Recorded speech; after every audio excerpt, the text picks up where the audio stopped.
The ice is cracking, not in a dramatic movie soundtrack sort of way, but in a slow, deep groan that shivers through your ankles as you stand at the edge of Hudson Bay. The year is around 600 AD, not that you've invented calendars yet. But you know this time of year, everyone does. It's when the snow recedes like a shy animal, and the first breath of spring makes the air taste like wet stone and old fish. You don't call this spring, of course.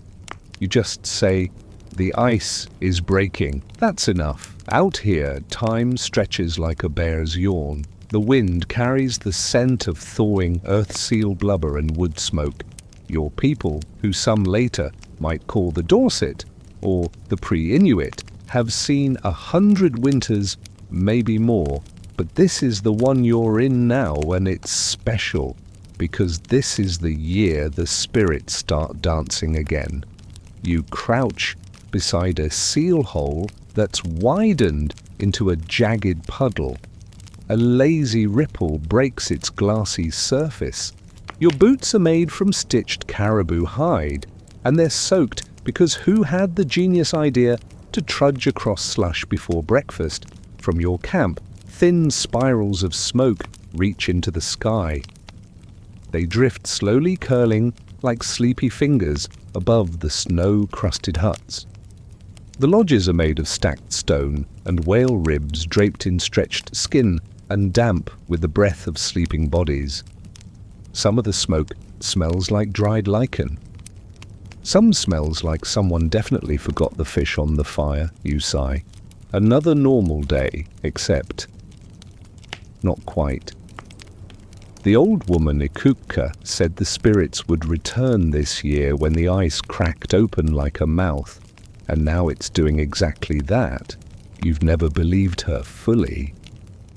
She's got one eye that drifts and a habit of whispering to her shadow, but this morning something tugged at your ribs when you woke, a kind of ache, but in your thoughts, like something waiting just beyond the edge of the melting ice. You glance around.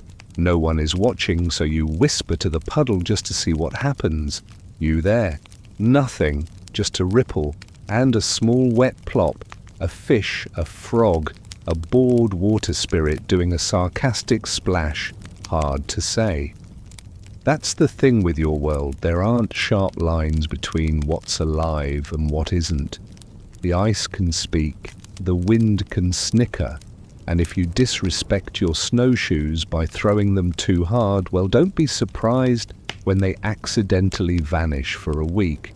You remember what the hunters said last night around the fire. The seals are slow to return this year.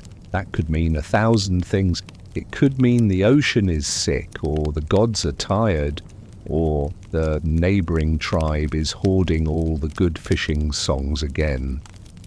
Or it could just be seals being seals, that sneaky, slippery, and not especially punctual. Historians still argue whether your people migrated here in long seasonal loops or simply adapted in place as the world shifted around them. What you know is this: your grandfather once said he walked east for 2 moons and never found the edge of your land. That either makes him a liar or the best explorer who ever lived. You turn back toward camp. Children are climbing onto a snow mound that's quickly becoming a springtime fort. One of them is eating snow with suspicious intensity. Another is shrieking at a squirrel. This too is sacred. Ikuka stands near the central fire, humming tunelessly. Her fur hood is rimmed with frost, and there's a seal bladder pouch tied to her belt, probably full of fish oil or secrets depending on her mood. You nod at her. She nods back, then spits on the ground and draws a spiral with her toe. Classic Ikuka. Today, she mutters, "They wake." "You mean the seals?" you ask. "No," she says, and then coughs something that might be laughter or a hairball. The ones who wear smoke. You decide not to press for details. You've learned it's better to just nod mysteriously and pretend you get it. Saves time. But something is in the air, not in a spooky way, more like that feeling right before a thunderclap when everything pauses to listen. You duck into your lodge. It smells like you, meaning unwashed clothes, charred driftwood, and faint panic. You wrap yourself in an old sealskin blanket and sit near the fire pit. The flame has died down, so you nudge it with a coal stick. Sparks fly like fireflies, briefly lighting up a carving on the wall, a figure with wide arms and eyes like moons. You didn't put that there. No one claims to know who did. It's been there longer than anyone remembers, probably older than the hut itself. And that's not creepy at all. Someone passes outside. Footsteps squish through melting snow. A voice calls your name. It's Calla the fisher asking if you've seen his bone hook. You haven't, but you lie and say, maybe near the bluff, because that's where he always leaves it anyway. You step out again and the sky is that flat, grey-white that makes your eyes squint and your thoughts slow down. A few birds flap by. Geese probably. They always return just before the ice spirits do, or maybe they are the ice spirits. One scholar suggested some early northern cultures believed migrating birds carried souls with them. You don't know about that, but you do know they're annoying in the mornings. A sound rises on the bay, a groaning creak, then a loud crack. There it is again, the break. Like a door being pried open with frozen fingers. The children freeze on the snow mound. Even the squirrel stops mid-scamper. You all listen, and this time no one jokes, because the spirits be here. And if they are, it's rude not to say hello. You step toward the sound. The ice continues to groan, a slow, splitting murmur that spreads across the bay like a sigh from the belly of the world. Beneath your feet, frozen slush gives way with each step, sinking your boots into the soft crust. It's not deep, not yet, but it's messy and cold and guaranteed to soak your socks if you're foolish enough to still be wearing them. Everyone always thinks the big melt is beautiful. It's not. It's wet. It's uneven. It smells like rot and old fur and fish bones that forgot their expiration date. But it's also the beginning of everything again. You trudge beyond the camp's edge, following a trail that only just became visible again. In the thaw, it appears like a half-forgotten etching, sunken, foot-shaped dents in the slushy ground, filling slowly with water, like the earth is remembering who last walked here. You squat down and touch one, still firm underneath. Someone passed here not long ago. Probably an elder, or a hunter, or maybe something older. The prints lead toward the low ridge where the land hums with wind and ghost stories. Naturally you follow. The ridge is muddy. Your breath comes slow. On your left, a rabbit startles and bolts, nearly gives you a heart attack. You laugh softly, the kind of laugh you don't share, just you and the thawing world. Near the top you pause to look back. The camp looks smaller from here. Just a scatter of rounded lodges like half-buried turtles surrounded by the remains of winter. Children chase each other. Smoke rises crookedly. You love them, those noisy, smelly, ridiculous people. To your right, a set of larger prints veer off a hunter, probably dragging something heavy, maybe caribou. The men had returned last moon with a full carcass, and everyone had a feast. It was the sort of event that involved fish head soup, arguing about whose turn it was to scrape the hides, and one cousin trying to eat an eyeball whole on a dare. He failed spectacularly. You reach the crest and stop. Below you, is the open marshland. It's where the last of the ice pools into glistening fingers that stretch like rivers, not yet brave enough to flow. It's also where the ancestors first came, so the stories say on foot, on snowshoes, in dreams. Depends who you ask. Historians still debate how much migration happened in these lands around 600 AD. Some argue small family groups adapted to this cold over centuries. Others suggest larger movements from the west or even from far south. You couldn't care less. You know what the prints in the earth say. You follow the trail. Closer now the path grows patchy. Water collects in dips. You leap one and nearly twist your ankle. Elegant.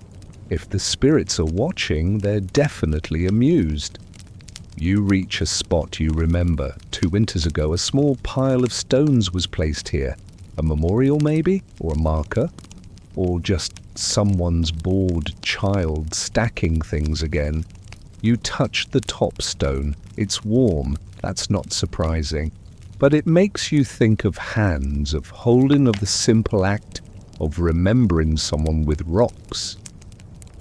You crouch beside the stones and dig your fingers into the slush beside them. The ground is soft and black beneath the snowmelt, rich with decay, full of promise. You press your palm flat and listen, not with your ears, but in that strange, inner way the elders taught you. And there it is. A thrum, a low patient beat like the turning of something deep underfoot. You sigh and close your eyes. If nothing else, you know this, you're not alone. When you open your eyes again, the sky has brightened. Cloud-filtered sun slips through the haze. The puddles sparkle. You begin the walk back. Near the bluff's bottom, you notice another trail, small, wide steps close together. Children, maybe. But there's something odd about the stride. Short, heavy, awkward. Then you remember Kala said his son has taken to pretending he's a bear. Walking flat-footed, growling at bushes and sleeping in fur pelts. The spirits are returning, sure, but they're definitely competing with imagination. Back at camp, you're greeted by the scent of cooking marrow. Someone's boiling bones again. Delicious. If you're lucky, there'll be bits left for chewing later. But first, Ikuka waves you over. She's standing beside the main fire, holding something in both hands, a handful of slush and dirt. Look, she says, part whisper, part wheeze. It's time. You squint. Time for muddy snowballs. She doesn't blink. For the trail to open, you take the slush from her. Buried inside is a shard of antler. It's carved, not with a symbol you recognize, something older. A swirl that curves into itself like a spiral wind. You trace it with your finger and feel a sudden jolt. Not pain, not heat. More like falling slightly forward without moving. Where did this come from, you ask? Ikuka shrugs. Somewhere old, which from her is a perfectly reasonable answer. She turns and waddles off toward her lodge, muttering about drying moss and rude ravens. You stand there holding the slush-wrapped spiral heart, thudding in that slow, thoughtful way it does when you've brushed up against something just a little too mysterious for comfort. Behind you, someone slips and curses softly, probably the cousin who can't walk 10 feet without losing a boot. And just like that, the spell of the moment breaks, but the memory of those footprints in the thaw, still there, still soft in your mind, still leading somewhere. By evening, the camp smells like smoke and boiled meat. The melting snow has made everything squishier, but the firewood pile is still dry enough to snap loudly. Someone, probably Tikani with the impatient hands, has thrown too many branches on the fire again. Sparks drift up into the dusky sky like confused stars. searching for a place to rest. You crouch near the largest lodge, the one shaped like a fat turtle shell. Its birch bark walls sweat lightly from the warmth within. The old people are inside telling stories and doing that thing where they fall asleep mid-sentence and then act like it was intentional. You lean closer to the smoke hole just to listen. And then the otter said, "That's not my fish bladder," says a gravelly voice, followed by hoots of laughter and a loud nose blow. Inside the floor is layered with pine boughs furs and several snoring dogs. But you're not going in yet. You turn instead toward the cooking shelter, where someone is stirring a pot big enough to bathe in. The stew smells sharp like fermented fish, crushed herbs, and whatever root vegetable didn't rot last winter. A woman with 2 teeth and 3 bracelets nods at you. You hungry or just cold, both you admit. She hands you a ladle full of broth in a carved horn cup. You sip. It's slightly gritty and very hot. Perfect. In a nearby shelter, several people are sitting around a small fire. Birch bark crackles as it burns. Someone's carving a hook from bone. Another's fixing a split sled runner using sinew and spit. Life is resuming its usual rhythm. But across the center of the camp, one lodge breathes a different kind of smoke. Thinner with a sweeter smell, burned spruce and old tobacco. That's where the rituals begin. You wander closer. The shaman's hut is always a little intimidating, mostly because it hums. Not audibly, not really, but you feel it in your stomach, like how you know someone's watching you even when your eyes are closed. You lift the flap and step inside. It's dim lit by a small fire and the red glow of hot stones in a pit. The air smells thick, herbs, oil, maybe a little blood from something freshly skinned. The shaman Talaut sits cross-legged, bare-chested, despite the chill. His skin is painted with a mix of ash and berry juice, and his hair is braided into uneven ropes, like he started with a plan and then got distracted. He looks up, then gestures to a spot near the fire. "Sit," he says. "Don't spill your spirit when you sit down, though. I just cleaned." You lower yourself carefully. The warmth feels good after the wet cold. Talaut throws a handful of dried herbs onto the hot stones, and a puff of fragrant steam fills the room.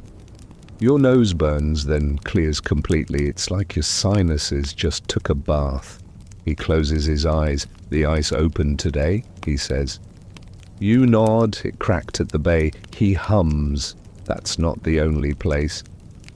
You wait. The shaman has a habit of pausing dramatically, often long enough for people to fall asleep mid-conversation. Maybe it's a strategy. "Ikuka brought you the spiral," he finally says. You pull the antler shard from your pouch and hold it toward the firelight. "Do you know what it means?" you ask. He snorts. "If I did, I wouldn't be sitting here rubbing soot on my belly like a confused bird. But it's old.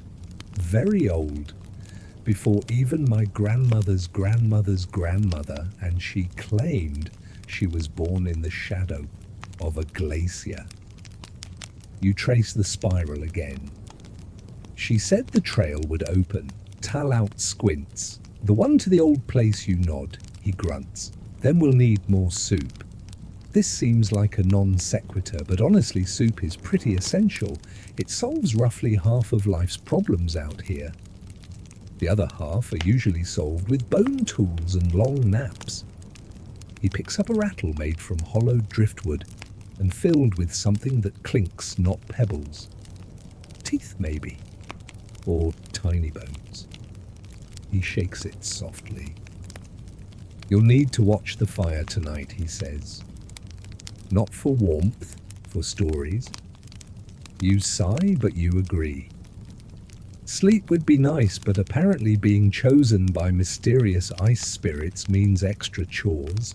You exit the lodge just as the last light drains from the sky. The world has turned into a blur of grey and dark blue. The stars haven't fully returned yet. They're still shaking off the snow, probably. Back at your own shelter, you pile some dry wood into the fire pit and strike flint. The spark catches. Soon you're staring into the flames alone, trying to interpret what the flickers mean. A seal, a bird, a human figure with a very large nose. Fire's funny like that. It tells stories without ever finishing them. Historians still argue whether shamanic fire watching was literal vision trance or just a poetic way to encourage imaginative thinking. Either way, it works. You find yourself remembering things you didn't know you knew. The first time you saw the aurora lights, that deep groaning noise the ice made after the winter your brother got lost, the color of your mother's hair before it went silver. The fire crackles louder. Someone hums nearby an old lullaby. You can't tell who. It might even be the fire itself. You look around and realize something: no wind, no sound of melting snow, no whisper of wings or paw prints, just stillness, thick as fur. You sip the last of your broth and close your eyes just for a second. The fire dances on. And somewhere nearby the spirits laugh softly in the smoke above a boiling pot. By morning, the camp smells like wet leather and regret. It rained overnight just a little, enough to turn the already mushy snow into a full-blown slush festival. Your boots naturally had slipped under your cot, and now they're soaking wet again. You consider walking barefoot, but then you remember the bone shard from yesterday and the way Talawat said, "Don't spill your spirit." Best not to tempt fate with frostbite. You shuffle out of the lodge, blinking in the grey light. Everything's damp, the kind of damp that clings to your clothes and your mood. You sneeze. Somewhere a raven cackles at your suffering.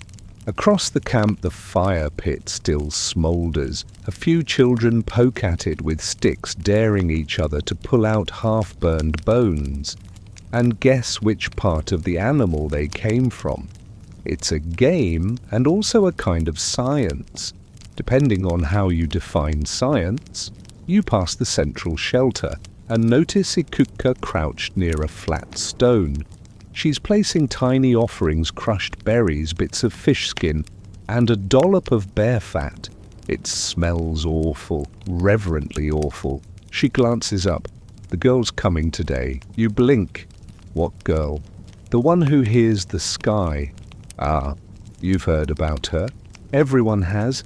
She lives with a small family group a few days' travel, inland just beyond the pine edge, near the place with the crooked boulders that hum when you touch them. Or maybe that part was made up. It's hard to separate truth from embellishment when stories are passed around like hot soup. She's a seer, they say. Not the robe-wearing, fire-hugging kind like Talaut.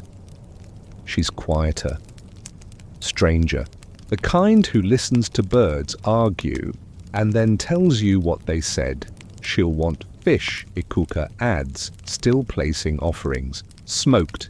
You sigh. That means you're probably about to be volunteered for fish duty.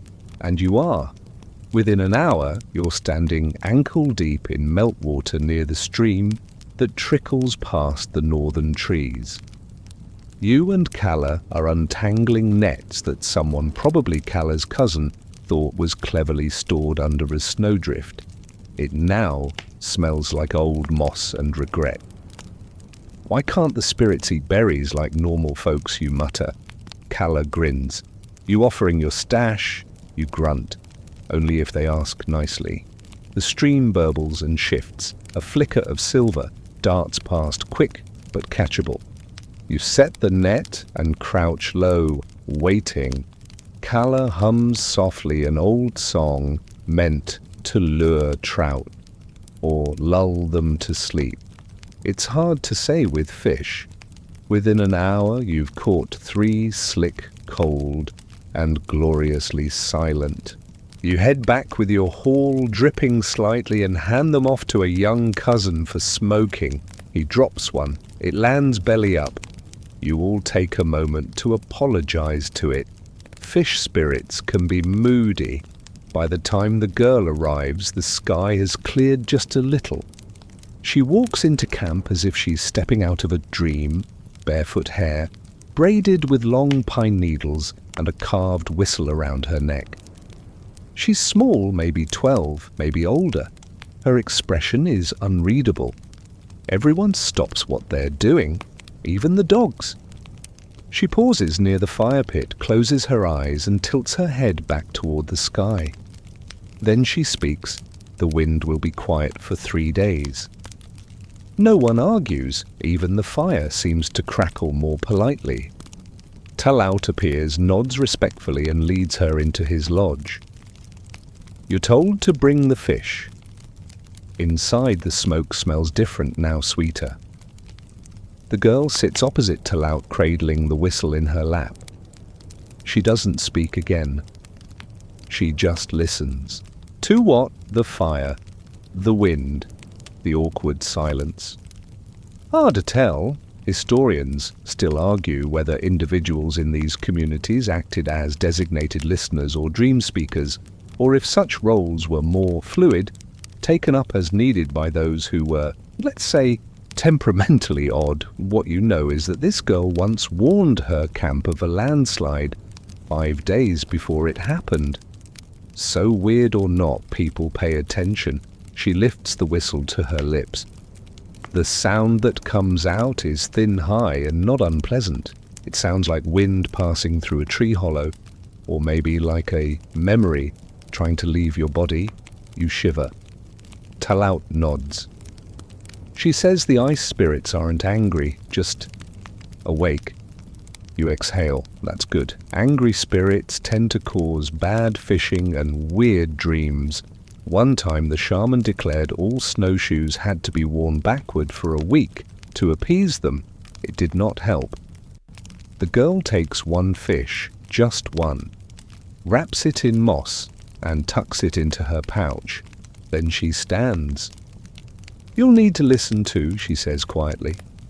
To what? The cracks. She leaves. Just like that. Back outside, the camp resumes its slow bustle. A few children try to copy her whistle sound using reed straws. Someone burns their hand on a pot and curses creatively. Life returns to normalish. But later that night, lying on your moss mat, you listen. And you hear it. The cracks in the ice. Not just outside, but inside your thoughts. Little shifts. Soft murmurs. Questions forming. You pull your blanket tighter and wonder what you'll dream about tonight. You wake to the smell of seal fat and burnt hair. Not your hair, thankfully. Someone's singeing hide to make a new pair of mittens, and the whole camp smells like a very determined animal spirit got too close to a candle. You stretch your back, cracking like frozen wood, and emerge from your lodge into a pale, fog-wrapped morning. The mist clings low to the ground. It makes everything look dreamy and slightly suspicious. You half expect to see a spirit dancing through the smoke with a fish on its head. Instead, you see hunters. 3 of them crouched near the fire pit, hands slick with fat and soot, sharpening harpoon tips and complaining about whose turn it is to clean the blubber bucket. They're getting ready for the annual seal hunt, the one that marks the proper arrival of spring. The time when the spirits are watching closest, so everything must be done right, or at least with style. You walk over. Morning, you say. 1 hunter grunts, the second nods, and the third just wipes seal grease on his pants and gives you a long, mournful stare. That's the universal "I've been awake since before the sun and I want fish coffee" look. You nod back respectfully. The harpoons are carved bone lashed with sinew. Each tip is shaped differently, some wide and flat for the large lazy seals, others narrow and twisted like a snake fang. One is painted with red ochre in a swirl pattern that looks suspiciously like the antler spiral. You raise an eyebrow. The oldest hunter, Aput, notices. Old Symbol makes the harpoon go deeper, or so they say, or so you say, the younger one mutters. Still deeper than yours last year, Aput shoots back. They laugh sharp and sleepy. You kneel beside them watching. The harpoons glisten with oil. The air smells like salt even though the bay's still mostly frozen. Seal hunting this time of year means standing on cracking ice, throwing sharpened sticks at slippery ghosts. It's risky and cold, and apparently the highlight of the month. Talaut appears draped in his usual layers and trailing smoke like a wandering tree. He walks with purpose toward the hunters carrying a small pouch. Inside, crushed herbs, seal whiskers, and a lucky stone the size of a very judgmental snail. He sprinkles a bit of the mixture onto each harpoon. To fool the seals, he says. "Into thinking we're idiots," Aput mumbles. No Talaut replies. "Into thinking you're seaweed. It makes just enough sense to accept." The ritual continues with rubbing seal fat on the palms and then clapping 3 times toward the rising sun. It's a tradition with no known origin and highly inconsistent hand positioning. You join in anyway. The spirit's like enthusiasm. Historians still debate whether such rituals were deeply spiritual or largely practical, developed over centuries as coded instructions for survival. Perhaps both. After all, clapping your seal fat-covered hands toward the sunrise while grunting probably does scare fish into behaving. Once the ceremony concludes, the hunters gather their gear. A small group follows mostly younger cousins hoping to help or at least witness someone fall into a hole. You tag along as any sensible person would when the morning offers fresh ice, half-frozen seal holes, and mildly insulting jokes shouted over the wind. The bay is a patchwork of greys and whites. Ice stretches out like a cracked shield water, pooling in its wounds. It groans beneath your steps, occasionally muttering, as if annoyed by all the foot traffic. You reach the hunting spot, a place where the ice thins naturally into scattered seal-breathing holes. Each hole is watched closely, often for hours, sometimes with eyes closed and hands numb, just waiting for that sudden snort of breath or ripple of whiskers. The hunters spread out. Aput gestures to one hole and raises a brow. You want this one? You nod, crouch, and settle in. The wind pushes softly across your shoulders. Around you, the bay whispers. Somewhere ice cracks like distant thunder. You wait. Eyes on the hole. Ears open. Nothing. Time passes. A goose honks in the distance, possibly laughing at you. Then movement. Just the briefest shimmer beneath the hole. You tighten your grip on your harpoon. Wait. Another shimmer. A shadow. Then a snort. And up it comes, a seal's head, sleek and shiny, pushing through the hole with wide eyes and flared nostrils. It blinks. You blink. There's a moment, one of those long, awkward moments where predator and prey acknowledge each other and briefly consider switching roles. You throw. The harpoon strikes clean, splashing the seal back into the hole, but not before the tether tightens and the line tugs hard. The others rush over, helping you haul. It's heavy, wet, and impressive. Back at camp, it will be food, oil bones for tools and fur for clothes. But for now, it's still sacred. A gift, a prize, a seal. Calla whistles low. Looks like the spirits like you today. Or they like fish coffee, you mutter. That gets a laugh. By the time you return, dragging the seal across melting ground, the camp gathers to watch. Children point, elders nod. Someone offers you a bit of dried berry as reward, slightly moldy but sweet. Talaut steps forward and examines the harpoon wound. Good strike, he says, straight through. Then he smiles faintly. But it's not just your arm. The spirit's aim too. You consider that. And you believe it, sort of. As the seal is prepared, sliced, cleaned, blessed, you watch from the side. The fat glistens. The smell is strong. But underneath all of it, you feel something else rising, like warmth beneath the ice, like hands guiding yours, like something ancient, watching, still amused. The seal fat clings to your hands even after scrubbing with snow. You sit beside the drying rack, licking a small cut on your thumb, courtesy of an overly enthusiastic scraping knife. Around you, strips of blubber hang from wooden poles, like pale ribbons in the breeze. The smoke from the fire pit curls lazily toward the sky, carrying with it the scent of effort, hunger, and triumph.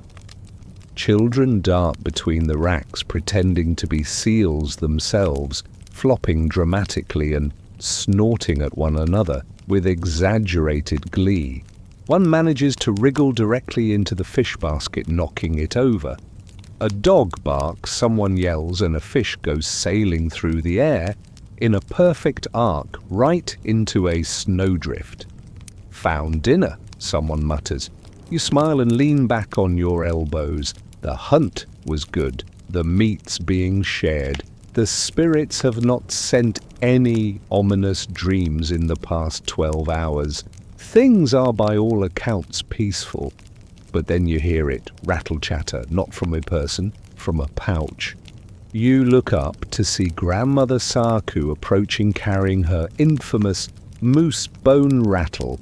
It's made from a set of knuckle joints strung together with sinew and decorated with tiny baby teeth. Yes, baby teeth. No one asks where she got them. She shakes the rattle 3 times as she walks, not for effect, but because she says it calms the spirits, or keeps them from eavesdropping, or possibly because it just annoys her grandchildren. She's hard to read. She settles down beside you with a grunt and offers a piece of dried mushroom. You accept because refusing her is like refusing gravity. Good hunt, she says, eyes on the smoke. Very, you reply, chewing. She shakes the rattle once more. Dreamt of teeth last night, she says.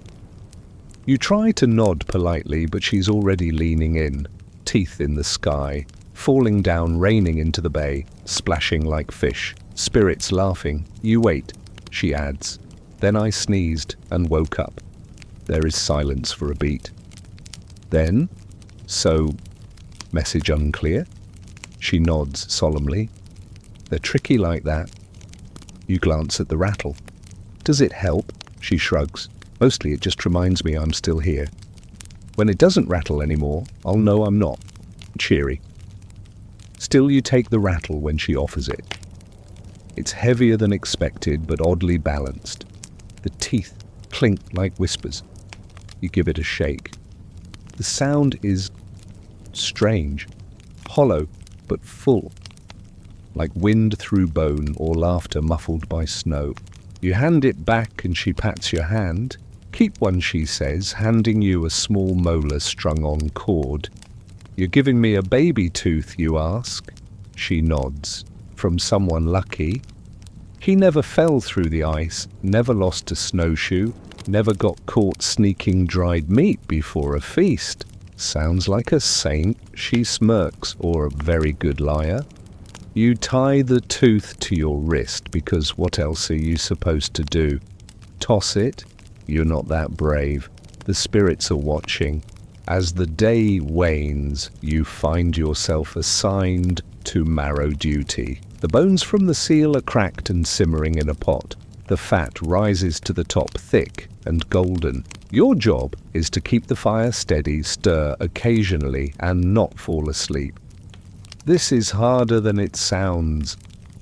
You doze, then jerk awake when someone behind you sneezes loudly into the snow. It's a teenage cousin who has smeared ash on his face for reasons unclear. He hands you a gourd of water, then slinks off muttering about training for the spirit dance. Right. The marrow finally melts into thick broth, which is then divided into bowls and passed around. You get yours and settle near the lodge wall, sipping carefully. It's rich, too rich, like drinking warm butter with ideas, but it fills your belly, and soon the whole camp is quieter, sleepy, satisfied. You overhear someone talking about the first feast beneath the ice moon, that old tradition where the people eat chant and thank the land for not swallowing them whole. It's coming soon. The moon is already bulging in the sky, fat and silver. Remember the year the fish exploded, someone asks. Yes, someone else replies. Right onto your lap. That was a blessing, a third insists. No, says the first. That was hot fish guts on my thighs. They all nod in agreement. Sacred, yes, but also unpleasant. Historians still argue whether such feasts served more to reinforce spiritual beliefs or practical alliances between families. What you know is this: if you don't show up with something to contribute, you're not just left out, you're teased about it for years. That night, as fires burn low and bellies are full, someone begins to hum. Then another joins. Then someone picks up a rhythm with two sticks, soft tapping like distant footsteps on frozen moss.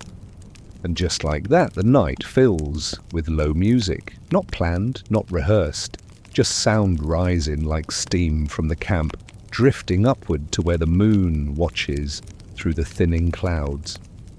You lie on your back, staring at that swollen, silver face.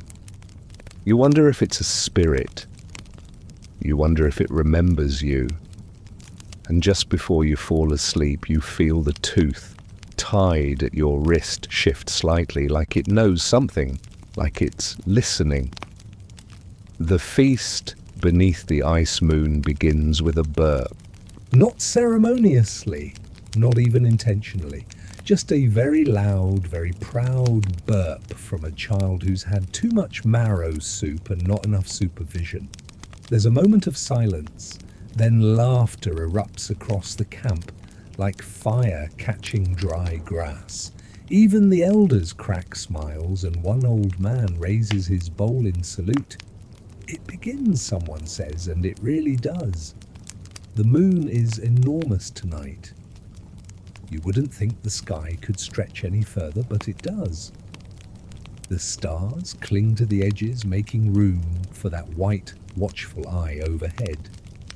It glows faintly pink near the edges, like it's blushing from all the attention. You sit among the others in the wide circle near the center of camp. Flat stones have been cleared and fur mats laid out. Smoke drifts lazily from fires placed evenly around the ring, like sleepy guards keeping the cold at bay. The air smells of roasted fish, moss-wrapped roots, and just a hint of sweet birch sap. Someone's been saving all season. Everyone's brought something, not because they had to, because they have to. The spirits watch most closely when you're full of yourself and under a moon this big. You place your offering near the fire, a thin strip of seal skin smoked and salted. Wrapped inside is the tiny molar Grandmother Saku gave you. She said to keep it. But you've learned that when something itches in your pocket for 2 days straight, it's probably ready to move on. Beside your offering, someone's laid a doll carved from driftwood. Another gift is a fish spine arranged carefully to look like a little ladder. One person just offered a smooth stone with a thumbprint worn into it. No one questions the choices. And that's part of the magic. Everything means something, even if only to the person who placed it.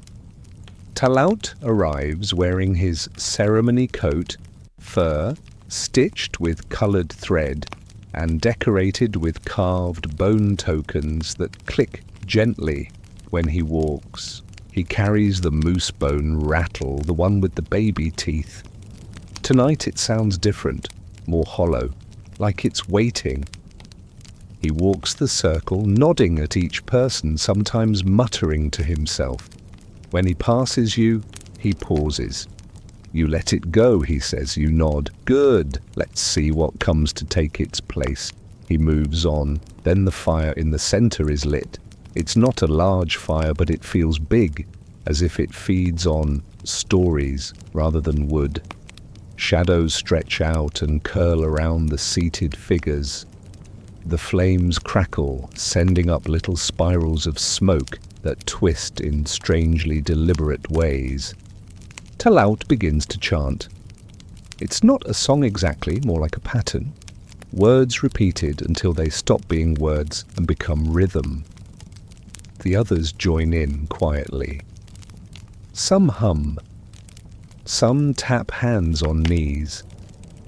A few simply close their eyes and listen. You do the same. The stories begin with food. Someone stands and tells of the time their grandfather caught a seal with white fur and no eyes, and how he returned it to the sea out of respect. Another recalls a stew that cured an illness in 3 days, but made everyone dream of wolves for a week. The child who burped earlier now recites a tale with impressive seriousness about a fish that granted wishes, but only if you let it bite your toe first. Everyone nods respectfully. There are no bad stories tonight, you share too. You speak of the spiral-shaped antler, of the girl who heard the sky, of the way the fire's face changed when you weren't looking. Your voice doesn't shake, but it does trail off, because somewhere deep inside you feel like the story isn't over yet. After the stories come the blessings. Each person stands and murmurs their hopes into the fire. Some want a calm sea, others want strong babies or quiet neighbors, or less mold in the winter storage pits. One teen earnestly prays for a particular someone to finally notice them. Everyone hears, no one laughs. These are real things. Historians still debate whether these ceremonies were religious, social, or somewhere in between. What you know is that tonight, under this moon in this cold, everything feels sacred. Talaut raises the rattle high. The fire dims suddenly. No one moves. Then the sound comes, not from the fire, not from the woods, from above. A low, resonant hum, so low it tickles the back of your throat. The kind of sound that makes you want to cry and laugh at the same time for no reason at all. You look up. The moon is flickering, not blinking, not fading, but shimmering in a way it's absolutely not supposed to. It ripples like a pond. Then for a heartbeat, you see shapes moving across it, thin lines, maybe wings, maybe nothing. No one breathes. Then the sound stops. The fire returns to normal. Talaut lowers the rattle and nods. They're listening, he says softly, and they're amused. People slowly begin to move again, exhaling, stretching, pretending they weren't mildly terrified just now. Someone passes around smoked berries dipped in fat. A few people start to hum again. The feast continues, but something has changed. You feel it in your chest. Like a door has opened, not wide, but just enough to peek through. Later, back at your lodge, you lie awake, staring at the ceiling. The birch bark overhead has patterns in it, old scars from storms and chewing insects. Tonight, they look like maps, spirals, faces. You close your eyes. And in the quiet, your belly full and your mind humming, you hear laughter. Not loud, not nearby. Just far enough to know they're still out there, dancing, waiting. You dream of soup and wolves and someone shouting, "Not the fish." Morning comes anyway. You wake to the sound of someone falling into a pile of firewood. Again, it's a familiar thud, followed by a groan and a string of perfectly PG-13 words that somehow sound profane anyway. You stretch beneath your sealskin blanket, scratching at a bite on your ankle and thinking briefly about whether today will be normal. It will not, because today is the day the shaman slips, literally. You emerge from your lodge with a yawn that ends in a sneeze. Snowflakes, yes, somehow, snow again float gently from the sky, taunting you with their completely unnecessary presence. Isn't this supposed to be spring? You make your way to the central fire, where a small crowd is gathering. There's a strange hush in the air, not fear exactly, but that uniquely delightful blend of curiosity and expectation that always precedes someone else's embarrassment. And there he is, Talaut, standing atop the speaking rock. This is already unusual. The speaking rock is mostly symbolic. Used for storytelling declarations, and that one time someone got engaged and then took it back before the ceremony even started. Still a sore subject. Talaut is in full regalia, rattles feathers, soot paint across his chest, and he's got that look. The faraway one. I've been talking to someone who isn't here, and I have news. Look.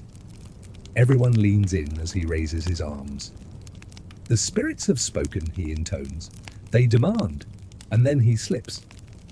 It's not dramatic, it's not slow motion.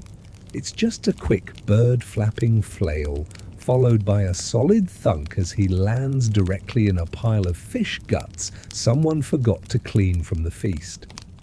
For a full heartbeat, no one reacts. Then a muffled snort, then full-blown laughter. The children are on the ground. The elders are trying not to chuckle, but failing. Even the dogs are wagging their tails with a look that says, "Oh, this is delicious." Talaut sits up dripping and glares at everyone. "I meant to do that," he says, with as much dignity as a man covered in fish slime can muster. You offer him a hand and help him up. He's only mildly bruised, but his pride has taken a solid hit.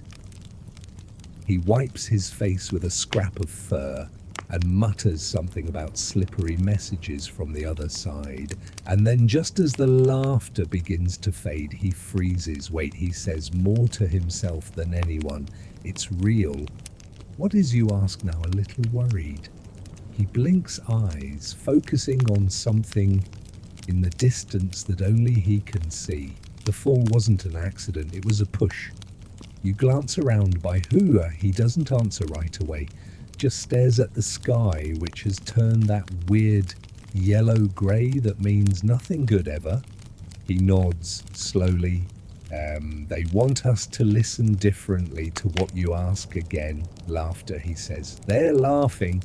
You wait for him to elaborate, but instead he starts dancing in place softly, like his feet are remembering a rhythm without permission. The bone rattles on his ankles click. The feathers on his arms sway. The crowd, unsure whether this is a ritual or just a recovery strategy, begins to hum quietly. Someone beats a drum. The mood shifts from comedy to ceremony in the way only your people can manage gracefully, clumsily, spiritually, and with snacks nearby. Talaut circles the fire. He touches smoke to his brow, mutters a few words, and then drops the fish gut-covered fur into the flames. It hisses, sending up an oily plume. I saw something, he says finally, in the slip, in the moment between. People lean in again, not because they expect clarity, but because this is often how the best stories begin. I saw 3 birds, he says, but they were made of shadow. And they were laughing. They spun in the air above the camp and dropped bones into the bay. That sounds ominous, someone offers. No, Talaut says, shaking his head. It was a joke, a warning in a joke. You consider that. It would track.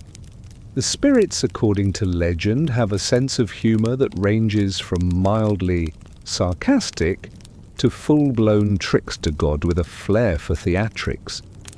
Historians still argue whether indigenous spiritual visions were metaphorical interpretations or perceived direct experiences, dream logic, or divine messaging.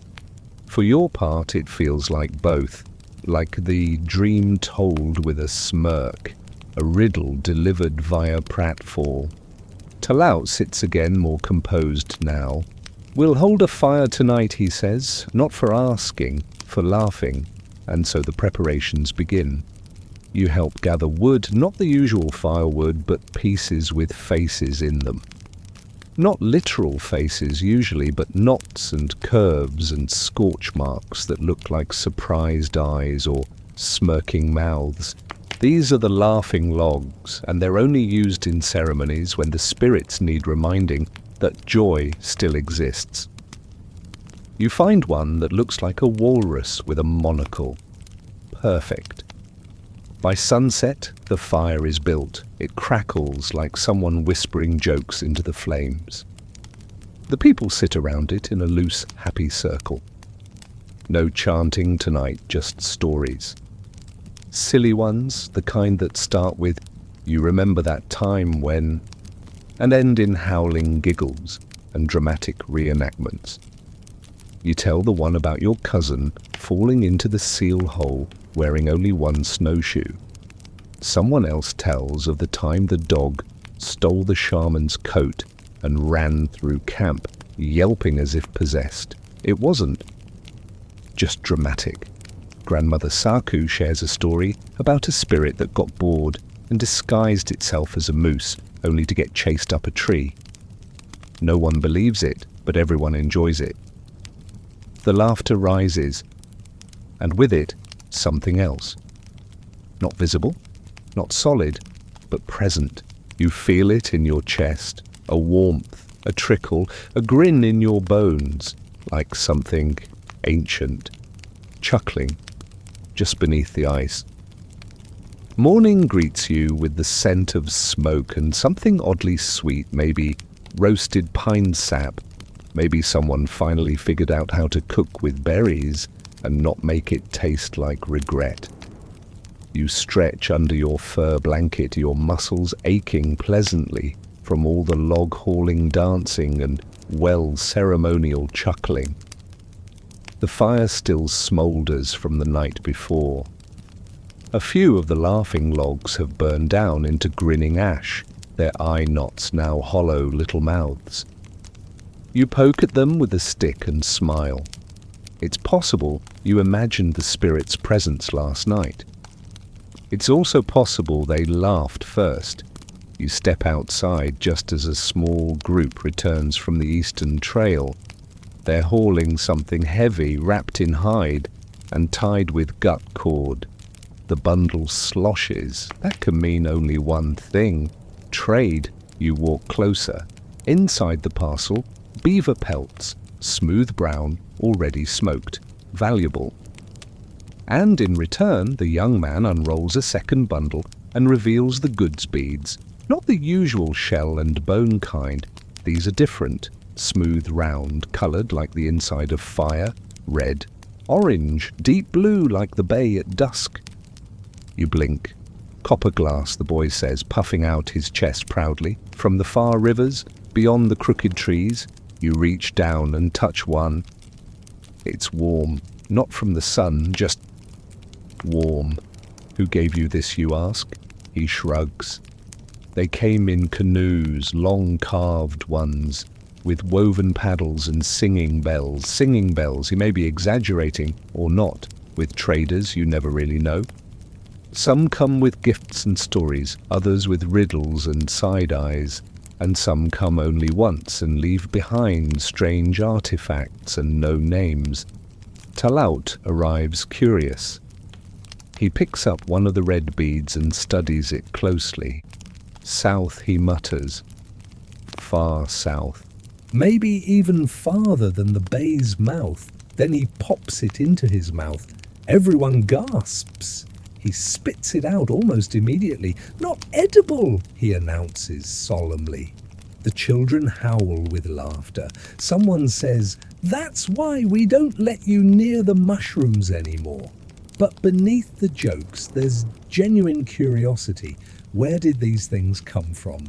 And why now historians still debate how far northern trade networks extended in this period? Some argue that copper artifacts found near Hudson Bay suggest trade routes that stretched astonishing distances. Others claim these objects moved slowly over generations past, hand to hand, story to story, like myths with a sheen.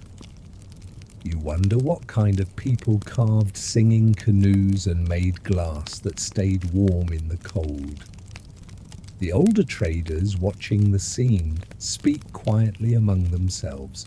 One mentions a new camp forming on the edge of the lowlands. Strange people with stone discs pierced through their cheeks and songs that mimic bird calls. Another says she met a man who claimed he could weave fish, though that was probably just a misunderstanding involving a very unfortunate net. Still, the beads are real and beautiful. The camp gathers for inspection. One is set aside for the shaman, another for the girl who hears the sky, though she's gone. Again, vanished into the forest like a dream. A few are given to the elders who pretend not to be delighted, and then surprisingly one is handed to you. "For your laughter," says the boy. You hold it in your palm. It's small, light, smooth as river rock, but unnaturally perfect. You feel no magic in it, just a gentle heat, like the kind that lingers in a place where someone just told a good joke. You wear it around your neck, looped through a bit of sinew cord. It bounces softly against your chest as you move. Later that afternoon, Ikuka pulls you aside. "Come," she says, "I need your nose. You've learned not to ask." You follow her to the drying racks where she's laid out a few of the trade pelts. She picks one up and shoves it under your face. "Smell that?" You sniff. "Beaver? Smoke? Something else sour, you say?" She nods. "It's been near salt, not our salt. The sea salt. From the wrong direction. That's unusual. You both know the sea lies to the northeast where the ice is thick and the winds scream like dying seals. No one brings salt from the south unless they crossed water," she says. "A lot of it." You glance back toward the beads. Those singing canoes may have traveled more than rivers. Ikuka begins cutting one of the pelts into strips. She braids them together into a soft cord. Not for a weapon, not for clothing, for trade. "We send back," she says simply. You nod. It's how the world moves outward, inward, again and again. Stories, objects, whispers. Nothing still. Everything passed from hand to hand, even when the hands don't speak the same tongue. That night, the fires burn lower. The air is still. You finger the copper glass at your neck, watching the way it glows faintly in the firelight. A shadow moves across the camp, just outside the glow of flame. You don't look directly at it. You've learned better. Spirits visit in many forms, some with rattles, some with laughter, some with gifts from strangers who paddle far past the edge of known maps, and some with beads the colour of blood flame and dreams. The boy was never supposed to be that close to the water. You hear the shouts first, sharp, urgent, ripping through the calm hush of morning. You run toward the bay, bare feet, slapping across cold mud and thin crusts of ice, and before you even see him, you know there's a splash, a scream, then silence. By the time you reach the edge, 2 others are already kneeling over the hole in the ice, jagged, too wide water lapping up against the broken rim like an open mouth. One of them is Calla. His sleeves are soaked, his arms slick to the elbow. He's shouting the boy's name again and again. You peer over the edge. Nothing, then movement, a flash of brown fur, a hand, a head.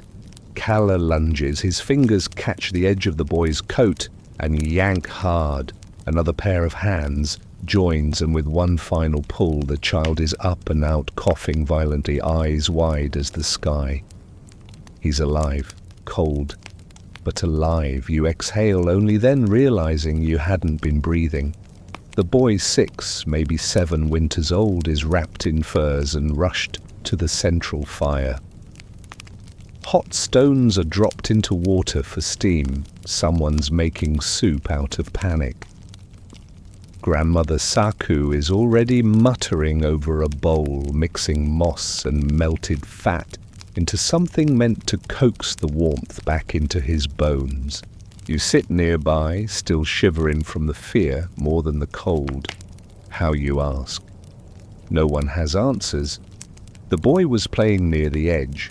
The ice looked solid until it wasn't. A trick, a weakness, or something else.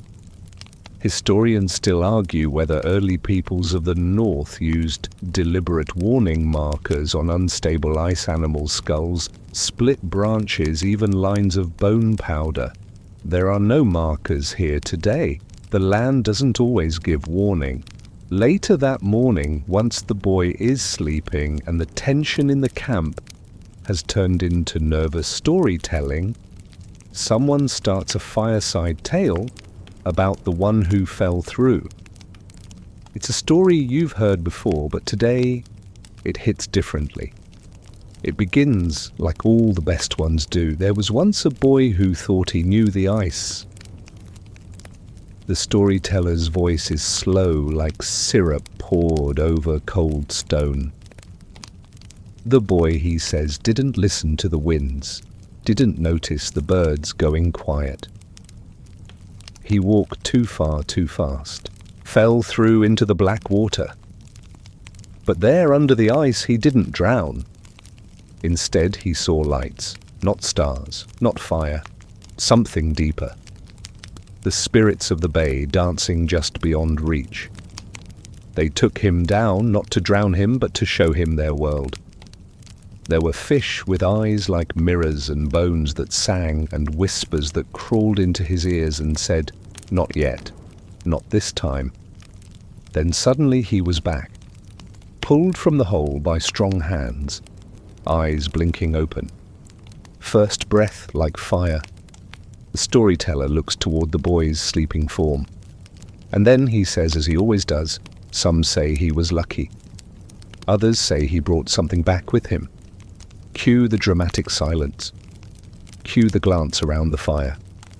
The shadows feel deeper now.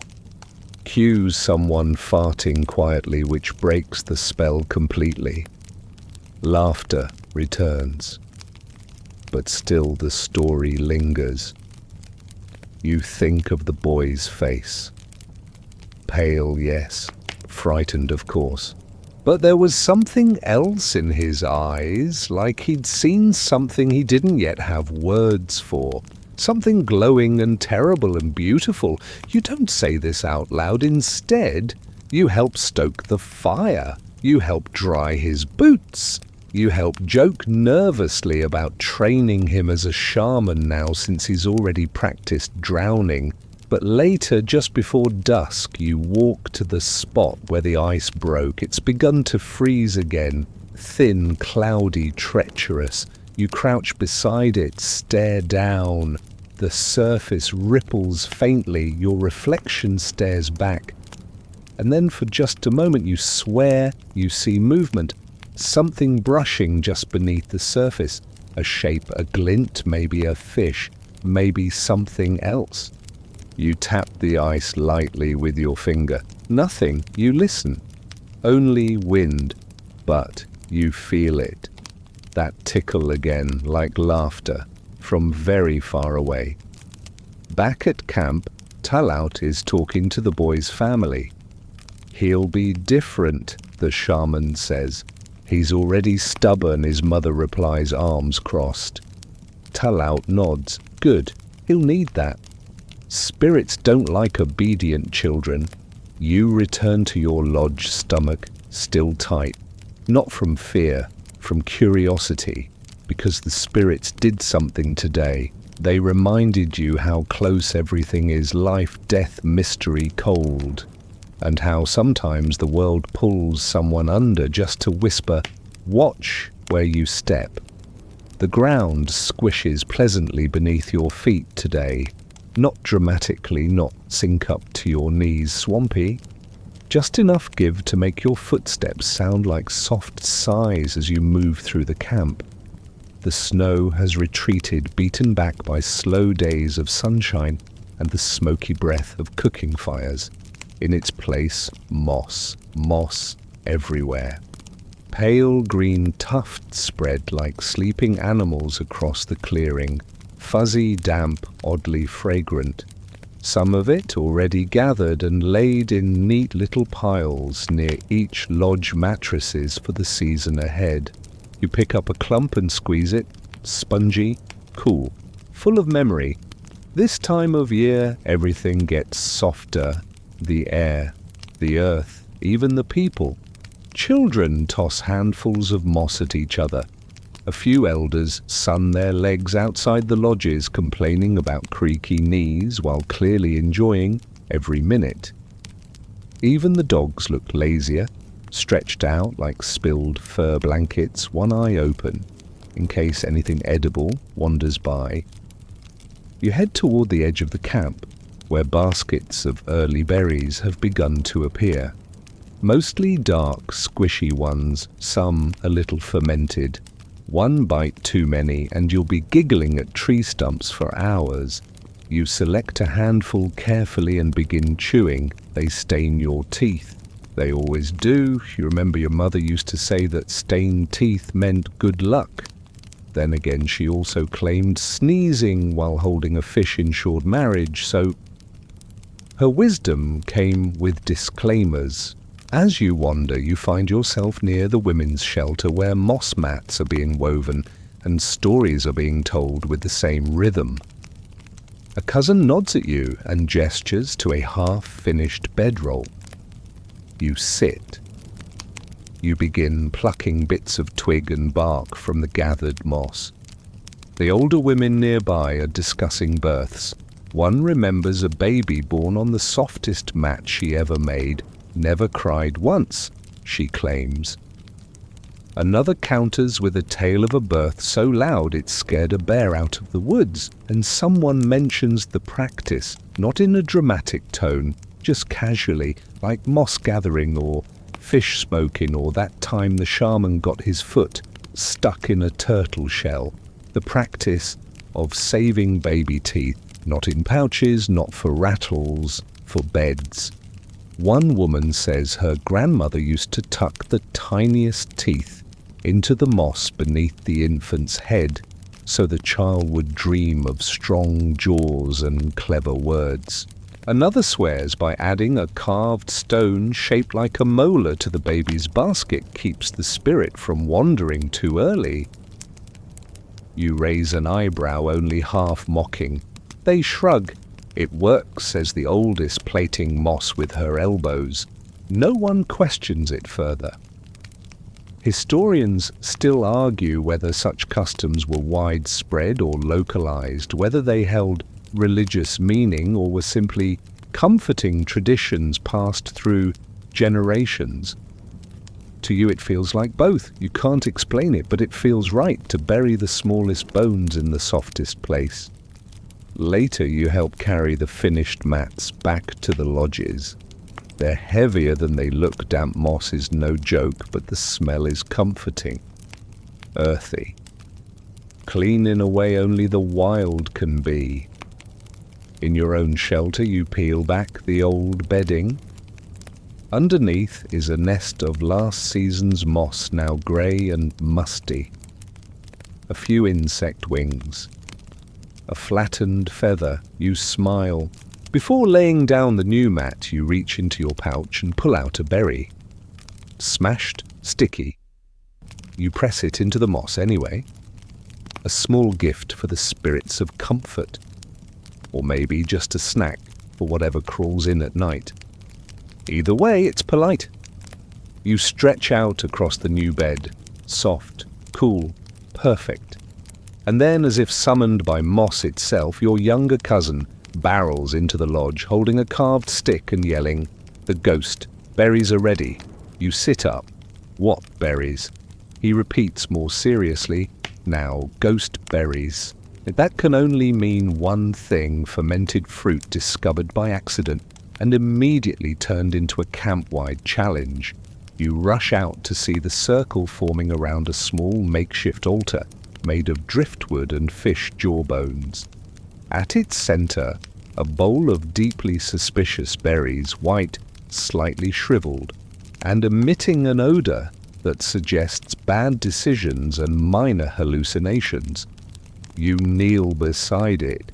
"I dare you," your cousin says.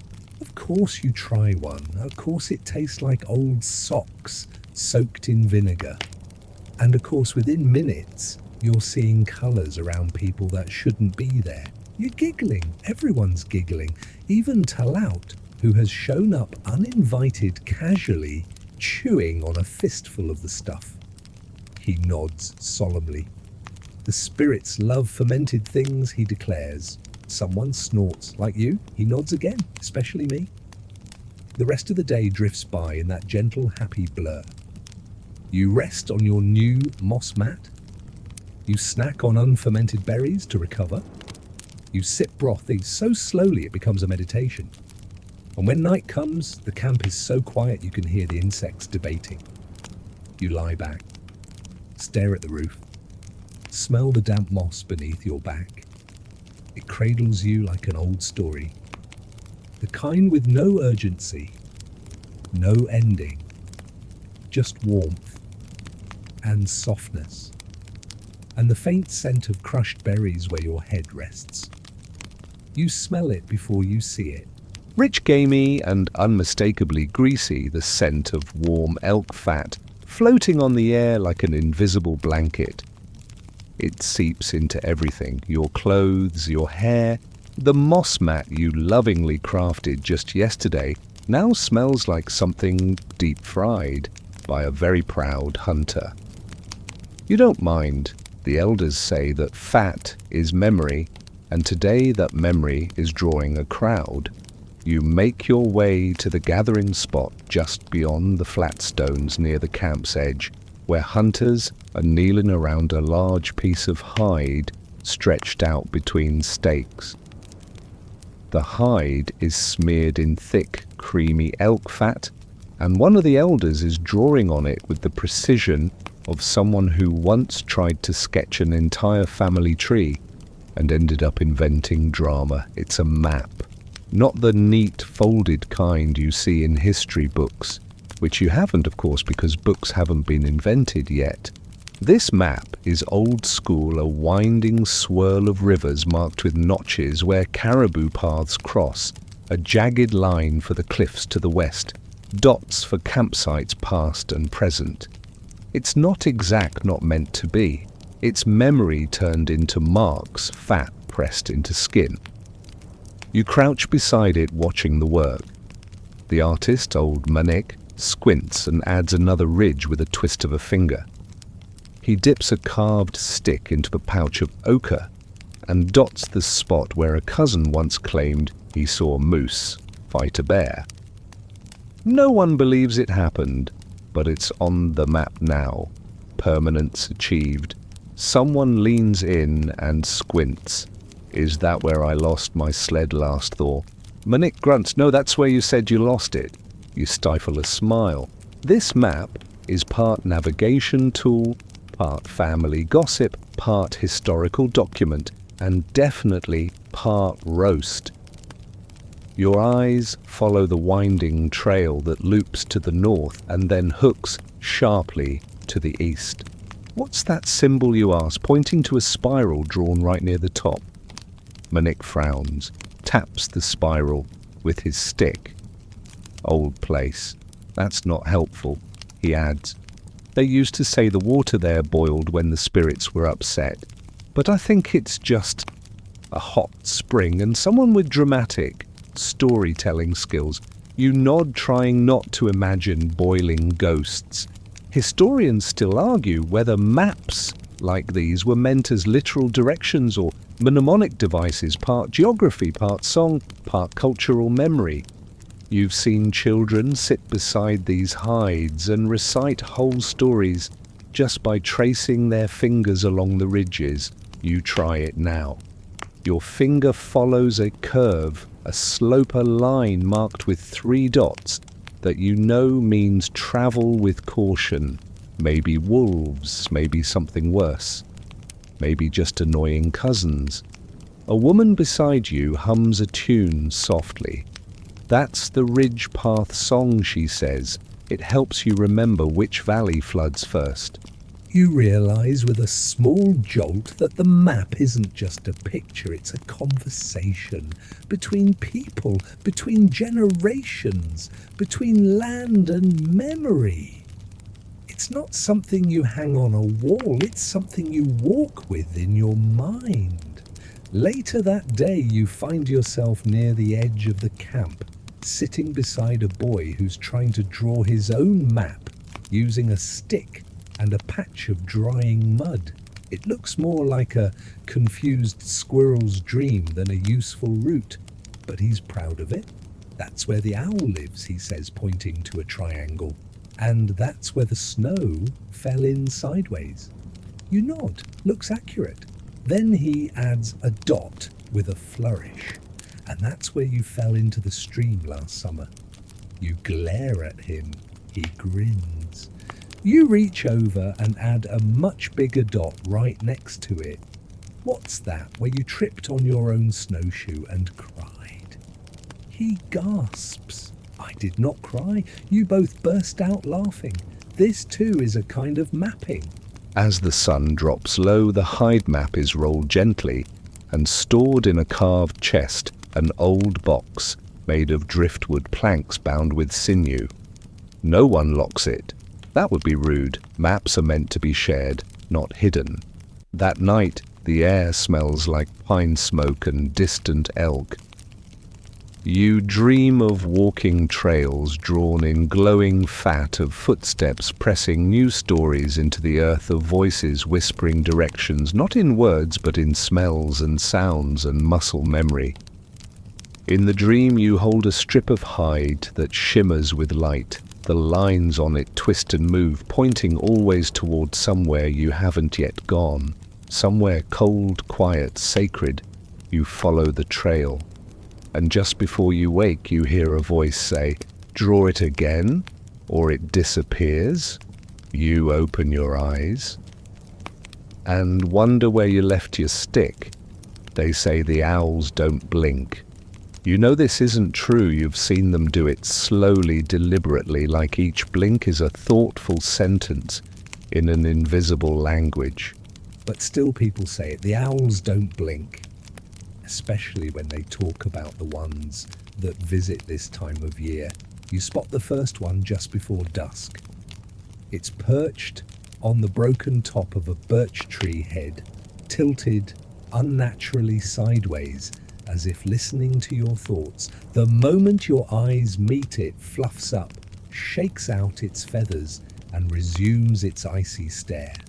You nod respectfully and move along. You don't mess with owls in your camp. Owls aren't just birds, they're messengers, guardians, occasionally deeply judgmental roommates. Some people say they carry the dreams of the dead in their talons. Others believe that if you look too long into their eyes, you'll see the next mistake you're going to make. You've looked one. You tripped over a root immediately afterward. So, you keep a respectful distance. Tonight, you're assigned to night watch. Not the dangerous, dramatic kind. There's no enemy on the horizon. No wolves circling your sleeping cousins. It's just your turn to sit by the fire, keep it alive, and make sure the dogs don't eat all the moss pillows again. You settle in with a blanket and a bit of dried meat. The flames crackle low, their light stretching long shadows across the camp. A pot of water simmers gently nearby, filled with cedar and spruce tips for tea. Then comes the hoot, not loud, not close, but unmistakable. You scan the trees, two glowing eyes reflect the firelight. The owl. You nod again, slower this time. It blinks, finally. You breathe easier. Behind you, a stick snaps. You whirl around, only to find one of the dogs chewing something that may have once been part of someone's snowshoe. You sigh and toss it a bone. Peace is restored. You turn back. The owl is gone. Only the branch remains bare and still swaying slightly. Historians still argue whether owls in ancient northern communities were revered as omens of death wisdom or simply excellent pest control. What you know is that they never appear when you want them to, and they always arrive when you're thinking something you'd rather not say out loud. You poke the fire, embers rise like little orange birds. A breeze stirs the smoke, and for a moment you swear it forms the shape of wings. It's probably just sleep creeping in, but maybe not. You sip the cedar tea. Bitterness, then warmth. The stars above are sharp tonight. The sky's finally cleared, giving way to that endless blanket of cold brilliance. You spot the great river of stars stretching from one horizon to the other. Some say that's where the spirits walk. Others say it's a trail of fish bones thrown up by an ancient seabird god after a particularly dramatic tantrum. You prefer the second story. Something moves to your right. You turn slowly, deliberately, and see it again. The owl, closer now, on the edge of the woodpile, unblinking again. You meet its gaze, and this time you feel something shift. Not in the world, in you, a sudden memory or dream or both. You're standing on a frozen lake alone. No sky, no sound, just ice stretching out forever. The owl is perched on your shoulder, impossibly heavy. It speaks not in words, but in shapes, emotions, smells, salt, ash, birch bark burning in a wet forest. You wake with a start, still by the fire, still alone. The owl is gone, but your hands are warm, too warm. You look down, they're glowing faintly in the firelight like they've touched something sacred, or just very, very weird. You plunge them into the snow beside you and wait for normalcy to return. It does, sort of. By dawn, you're half asleep. The camp begins to stir slowly, sleepily, with the rustling of furs and the creak of joints. Someone sneezes loudly. Someone else groans at the cold. You stoke the fire one last time and rise. As you turn to head back toward your lodge, you spot a feather. Not just any feather. An owl's. White. Perfect. Standing straight up from a crack in the snow, like it was planted there. You pick it up. It's warm. You keep it, of course. You don't ask why. You don't tell anyone. Because when an owl blinks at you and leaves behind a gift, the last thing you do is talk about it. You just watch the trees and wait for the next message. The fire is laughing again. Not literally, of course. Fires don't have mouths, but this one crackles with that particular rhythm, the kind that sounds just a little too much like chuckling. You toss in another stick, and the flames leap up with an eager whoosh sparks swirling like dancers before a very amused audience. You sit back, cup in hand, cradling hot spruce-tip tea that tastes vaguely like boiled pine cones and oddly like comfort. Around you, the camp is quiet. Mid-morning, slow and bleary. Everyone's recovering from late-night storytelling and dreams that made too much sense to be just dreams. You watch the fire. You swear one of the logs shifts. Then two small glowing eyes blink from the embers and vanish. Right, more tea. Across the camp, a pair of cousins are trying to smoke fish and argue simultaneously.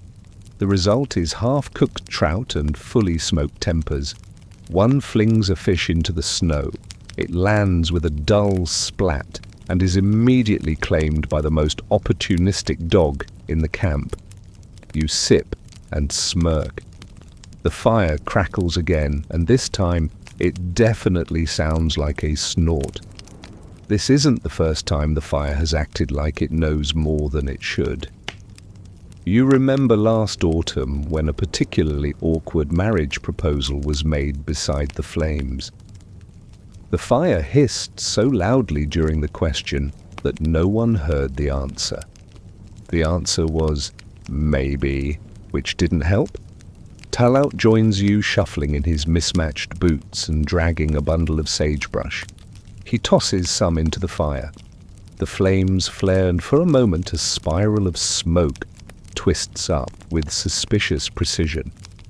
Seen anything? He asks. You raise an eyebrow.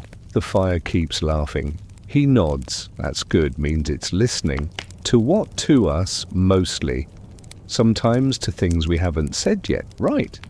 You watch the smoke rise, forming a shape that looks, if you squint, like a face. A long one, narrow nose, wide eyes. And then it's gone. Talaut sighs contentedly. Fire remembers. You tilt your head. What do you mean? He looks at you the way elders do when they're about to say something deeply confusing and deeply true. Every fire is the child of another fire. The spark doesn't come from nothing. It's passed along, so it remembers. You sip your tea. So it remembers when I fell into it last winter. Talaut nods solemnly, especially that. You both laugh. The smoke shifts again, curling toward the nearby lodge. A baby cries softly. The mother hums back. The wind carries her melody through the clearing like a lullaby only the pine trees understand. Someone nearby drops a basket of ash and sends up a puff that smells oddly of last season's burnt turnips. Another cousin appears shirtless and barefoot, declaring he's been chosen by the fire to perform a dance. He does. It's terrible and glorious. The fire approves loudly. You poke it with a stick. The log you prod crumbles slightly, revealing something strange, a mark, not carved, not burned, but baked in. You lean closer. There it is, a symbol, a rough spiral, not unlike the antler spiral, not unlike the one on the hide map. The same swirl that keeps showing up when things get weird. You glance at Talaut. He's watching you. You see it? He asks. You nod. What does it mean? He crouches. That's the mark of the listening ones. Who are they? He shrugs. Spirits. Ancestors. The ones who whisper before we speak. You feel a shiver. Why does it keep showing up? He doesn't answer right away. He reaches into his pouch and pulls out a lump of coal, black and smooth. He draws a line on the ground, then another looping it, then another spiraling into the center. It's the path he says. Where to? Depends which way you're facing. The fire pops. A chunk collapses. A new face flickers in the flames. A smirk. Gone again. You think back seal hunt, the girl who hears the sky, the boy who fell through the owl's feather. All moments of connection, each one marked somehow by that same spiral. Historians still argue whether the spiral motif in early indigenous art was a cosmic symbol, a geographical marker, or something more abstract like a memory or time or the breath of the earth itself. In your camp it means many things, but always it means pay attention. You poke the fire again, this time gently. The flames sway, the wind shifts. And for the briefest moment you hear it. Not the fire, not the people. Something beneath it all. A voice, a murmur, a long, slow chuckle, like someone watching from the other side of the flame, like someone who knows the punchline but isn't ready to tell it just yet. You look to Talau. He nods toward the fire. Ask it something, he says. You hesitate, then speak. Quietly. Where are we going? The flames shiver, the smoke curls, and in the space between the logs, something blinks, then laughs. You smell it before you hear it. Salt, wet, briny, unmistakably oceanic, though the bay still clutches thick skirts of ice along its edges. The scent wafts into camp on the morning wind, tangled with pine smoke and just a whisper of rot. Your nose wrinkles. Then comes the sound, low, hollow, haunting, a long, mournful moan like a throat trying to sing through water. You freeze. Then it comes again. Not human, not wind, not the dogs playing tug-of-war with a boot. It's whale song. You blink at the sky, then toward the shore. Their movement. People are walking fast, but careful, toward the edge of the ice pointing. You follow feet squishing through thaw-softened snow ears tuned. The sound rolls across the bay again, deeper this time, reverberating like the bones of the earth are humming. And then you see it. Far beyond the broken ice, a flicker of white, then grey.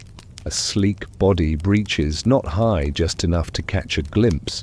Then a puff of mist, sharp and quick like a sneeze from a god. Belugas, someone says. A pod, maybe half a dozen, maybe more. Hard to tell in the shifting glare. They're swimming just beyond the thaw line, carving silver crescents into the bay's surface. They seem too early, too curious, too bold. Everyone stares. A few people begin humming softly, matching the rhythm of the calls. Not mimicking exactly, more like responding or hoping to be heard. Talau appears beside you, chewing something unidentifiable. He nods toward the water. They don't usually come this far in until late melt, he mutters. They're either lost or delivering mail. You raise an eyebrow. Whale mail, he shrugs. Spirits use what they want. Someone suggests launching a canoe to get closer. The suggestion is met with a unified camp-wide no. A canoe would shatter before it reached the open water. The ice isn't ready, neither are you. Still, people gather on the shore, lining up along the jagged edge where the slush ends and open water begins. A quiet reverence settles. Even the kids stop pushing each other for better views. The whales move slowly, one turns sideways showing its pale belly. Another rolls, sending up a splash that sparkles like broken glass. And through it all, the song. Low, deep, vibrating in your chest. You feel it in your ribs. It's beautiful and deeply unsettling. You glance around. Ikuka is muttering. Saku is plucking the same 3 notes on her old flute over and over. Talau is still chewing, but now staring at the whales like they owe him money. You break the silence. What do they want? Talau says nothing, but someone beside you whispers, to remind us of what she just points, not at the whales, at the footprints along the slush. Yours, the others. The ones that stop abruptly at the waterline like someone walked out and never came back. You look again, a set of tracks, human barefoot too close to the edge. You didn't make them. No one here claims to have made them. And the spacing too long for walking, more like dancing. You feel a chill that has nothing to do with the wind. Historians still debate whether early northern peoples viewed whales as kin deities or simply giant resources full of oil and mystery. What you know is that nobody watches a pod like this without thinking something bigger is watching you back. Later, as the whales swim off, you remain by the shore, listening. The song fades, but not entirely. You still hear something beneath the waves, not sound exactly. Something like memory. You remember your uncle once told you that whales carry messages in their skin scars, barnacles, lines of pigment, that if you could read a whale's body, you'd know where it had been, what it had survived, and maybe even who dreamed of it once. He also claimed fish used to sing lullabies, so who knows? Still, something about today feels different. The camp settles down slowly. People return to their chores, quieter now. Someone adds another stone to the edge of the map hide marking today's visit. A child sketches a whale in the mud using a stick, then forgets what they were doing and starts drawing owls with beards instead. Back in your lodge, you lie on your side watching the light flicker through a tear in the hide wall. And then you hear it. A soft sound, just above a whisper, a hum. It comes from your own throat, unbidden. A tune you didn't know you knew. You stop. Try to recall it. Try to repeat it. You can't. It's gone. But in that fleeting moment, it felt like you weren't alone, like something vast and ancient had passed nearby, not to threaten, not to bless, but simply to say, "We remember you." And then it dove beneath the surface again. You wake to the sound of chewing, not your own. Something just outside the lodge is gnawing loudly, deliberate, wet, rhythmic. You freeze under your furs, wondering if a bear has wandered too far south, or if someone's lost their mind and decided to snack on driftwood before breakfast. You peek outside. It's a child, of course. Curled under the drying rack, gnawing on a necklace made of animal teeth, and occasionally pausing to hum tunelessly. You step outside and nudge them with your foot. "What are you doing?" "I had a bear dream," the child announces proudly, mouth still full. "And that made you eat your necklace." They nod. "It told me to." You blink, the bear. Another nod. "Right. Welcome to the season of dreams." In your camp, bear dreams are serious business, not just dreams about bears. Those happen all the time, usually ending with someone running in place or losing a fish to a very smug shadow. But bear dreams, capital B, capital D, are different. They mean something. You sit down by the fire stirring the coals. The child follows, dragging the chewed necklace. Did the bear say anything else? Just growled. They pause, but in a nice way, naturally. Soon others begin to gather, not for the child, just for morning. Furs rustle, bones clack. The smell of fish broth returns to the air like a ghost you've grown to love. Someone sharpens a knife. Someone else mutters about how their dreams were stolen again by the owl spirit and replaced with nonsense. That's when the talk begins. Two others had bear dreams last night. One dreamed of a bear standing in the river pawing at invisible fish. Another dreamed they were a bear watching their own body sleep. You glance at Talaut, who arrives late, eyes puffy, clearly unimpressed. "I dreamt of seal again," he grumbles. "Always seal. I ask for wisdom. They send me fish." Someone offers him a strip of smoked seal. He takes it and mutters, "Fine, I'll listen." Grandmother Saku announces that dreams don't mean anything unless they come with a sign, like a sneeze or a tooth falling out or a squirrel looking at you too long. You open your pouch and pull out your own bear tooth. It's small, yellowed, carved with a spiral. You don't remember who gave it to you. Maybe it was Saku. Maybe it showed up one day like a gift from the spirits wrapped in moss and mystery. You wear it around your neck most days. Today it feels heavier. You hold it up to the light. The fire flickers through it. And suddenly you remember your own dream from last night. You were walking in a clearing, alone. The trees were white, barkless, smooth, like bones, and then a bear stood up from behind one of them, tall, towering, unmoving. You weren't afraid, but you didn't breathe either. The bear didn't speak. It raised a paw, not in warning, in greeting. Then it was gone. You hadn't remembered it until now, but now that you do, it thrums through you. Someone laughs nearby. Another child has brought out their own tooth necklace. This one is just baby teeth humans, not bears, and the child insists they dreamed of being eaten by a bear and then becoming its voice. Talaut rubs his face. All right, he mutters, I'm calling it. Calling what someone asks. Today is a bear day. This declaration carries weight because in your camp days sometimes belong to something. A wind day, a snowshoe day, a silence day. And today apparently belongs to bear. Preparations begin.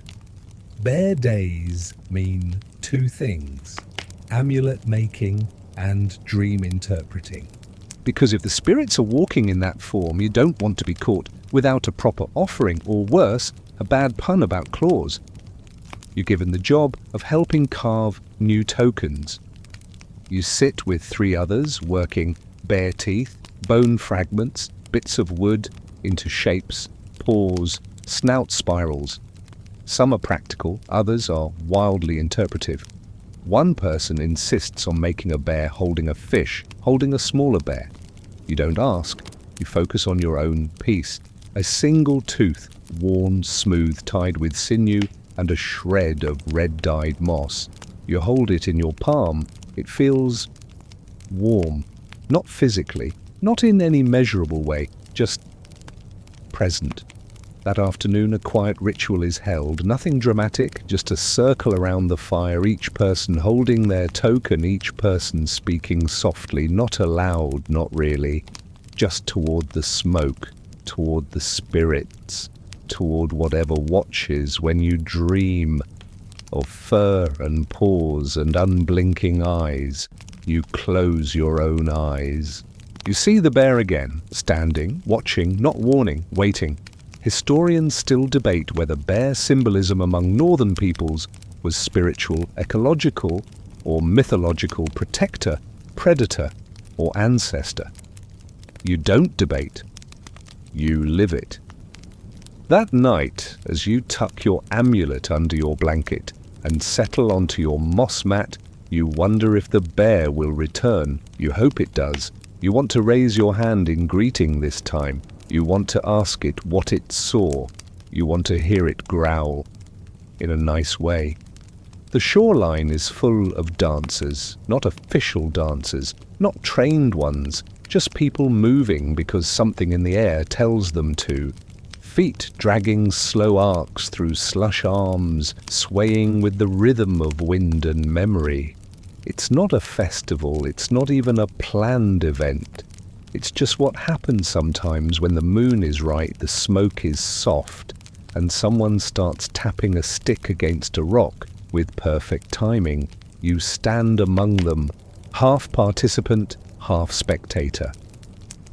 Your toes are numb, your breath curls out in front of you, like a gentle warning not to think too hard. The snow underfoot has melted into thin fingers of water, trickling toward the bay. The shore is silver in the fading light, reflecting people and ghosts with equal fidelity. Someone sings, just a hum really, but the pitch cuts through everything like a quiet truth. And then someone moves in time with it, and then someone else, and then all of you. Shadows stretch, boots squelch, hair catches wind, no one speaks because the dancers have come.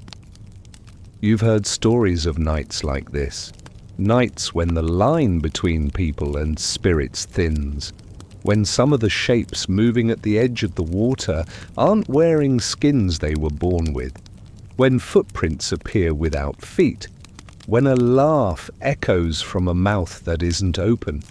You glance left. A figure sways with arms too long and movements too smooth. Not inhuman, just not practiced. Like it watched someone dance once and tried to remember. You glance right. A child spins with eyes closed and doesn't fall, not even on the wet stones. You smile, because of course the spirits would come dancing. What else would they do? Fight, lecture. Appear in smoke with booming voices? No. They show up barefoot, shoulder to shoulder with the living, just as confused by the rhythm but determined to get it right. Historians still debate whether spirit dances like this were spontaneous cultural expressions or formalized rituals gone undocumented, no records, no names, no guides, just stories passed down that start with, and then we danced. You keep moving, not because you're good at it, because stopping would feel rude. Talaut is spinning slowly, his arms raised like branches. His coat is open, one of his boots is missing, his hair's got a leaf in it. He is without doubt completely in the spirit. You're not sure if it's Talaut or someone borrowing his body. Either way, he's smiling. Even Grandmother Saku is swaying from her seat on a flat stone, rattling a pouch filled with bones in a surprisingly steady rhythm. You hadn't expected her to be a dancer. Then again, she's full of surprises. Like that time she turned her cold stew into a healing balm by accident, or that time she cursed a thunderstorm for stealing her voice and got it back the next morning deeper. The shoreline keeps moving. You pass a woman whose hands are painted with black spirals. She doesn't look at you, but you feel something from her, a wave of emotion that you can't name. Grief, joy, a memory that doesn't belong to you. You keep dancing. The water reflects everything now, firelight, stars, eyes. You pause and look down. Your reflection is off. Not wrong exactly, but its expression doesn't match yours. It's smiling, wider than you are. You blink, it matches again. You move on. Farther down the shore, a group of children are playing Which Spirit Are You? A game that involves throwing pebbles into the water and interpreting the ripples like tea leaves. 2 rings. 1 shouts. That means you're a lost uncle. No, it means you're a walrus ghost. Both are accepted as fact. You catch sight of a tall figure near the tide line, alone, still, dressed in nothing. Not naked, just not dressed in clothes you recognize. Its head is turned. It doesn't move. You blink. It's gone. You look down again. Footprints, where it stood, and they continue inland. No one else seems to have noticed. Or maybe they have, and they're just politely ignoring it. As is the tradition, you step out of the dance, just for a moment. Your feet ache, your chest is warm from all the movement. You sit on a rock, slick with meltwater, and watch the silhouettes swirl. Some of them not entirely human. One dancer moves without bending their knees. Another's hair floats up, though there's no wind.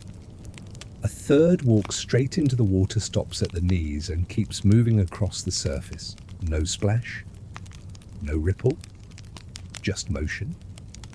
You look away, you've seen enough. Some things are better left unconfirmed. The music fades, though no one was ever really playing. People begin to drift away, giggling, panting, holding each other up. You stand, stretch, and follow. Talaut collapses beside you, still smiling, still leafy. They're getting better at it, he says. At dancing, at being seen, you glance behind you. One last pair of footprints lead away from the water. Yours! But not yours. Side by side. You don't point it out. You just walk home. You hear them before you see them. Wolves. Not close yet, but close enough to carry on the wind. Their howls ride the early morning air like smoke signals curling over the treetops and into the hollows between lodges. Everyone stops what they're doing. One child drops a basket of fish bones. Another clutches a carved owl, like it will protect them from everything. You pause mid-step, one foot sunk into the slush. The howl rises again, this time answered by a second, then a third. It echoes like a chorus of lost voices threading through the waking camp. News, someone says quietly. You glance at Talaut, who's already stirring the fire with his favorite crooked stick. Is it? He nods slowly, not looking up. Wolves only sing like that when they've seen something strange, like us stranger. You don't ask what could be stranger than this place, than all this, than people dancing with invisible guests and fires that tell jokes. But you wait. You listen. The howls continue, not panic, not hunting, just long vowels shaped like old secrets. In your camp, wolves mean many things. Messengers, watchers, warnings. Some say they carry news between villages. Others claim they deliver stories to the dead. Talaut once insisted that wolves invented sarcasm. You hear movement near the trees. A hunter approaches from the woods. Anatuk face pale breath, clouding in quick bursts. 7 wolves, he says, barely winded, watching from the ridge, not hunting, just standing there. Someone asks. What direction? He gestures west, toward the birchwood, where the girl who hears the sky disappeared days ago. The place people avoid unless their dreams tell them to go. Saku squints toward the ridge. Wolves bring travelers. You tilt your head. What kind of travelers? She shrugs. Ones who don't knock.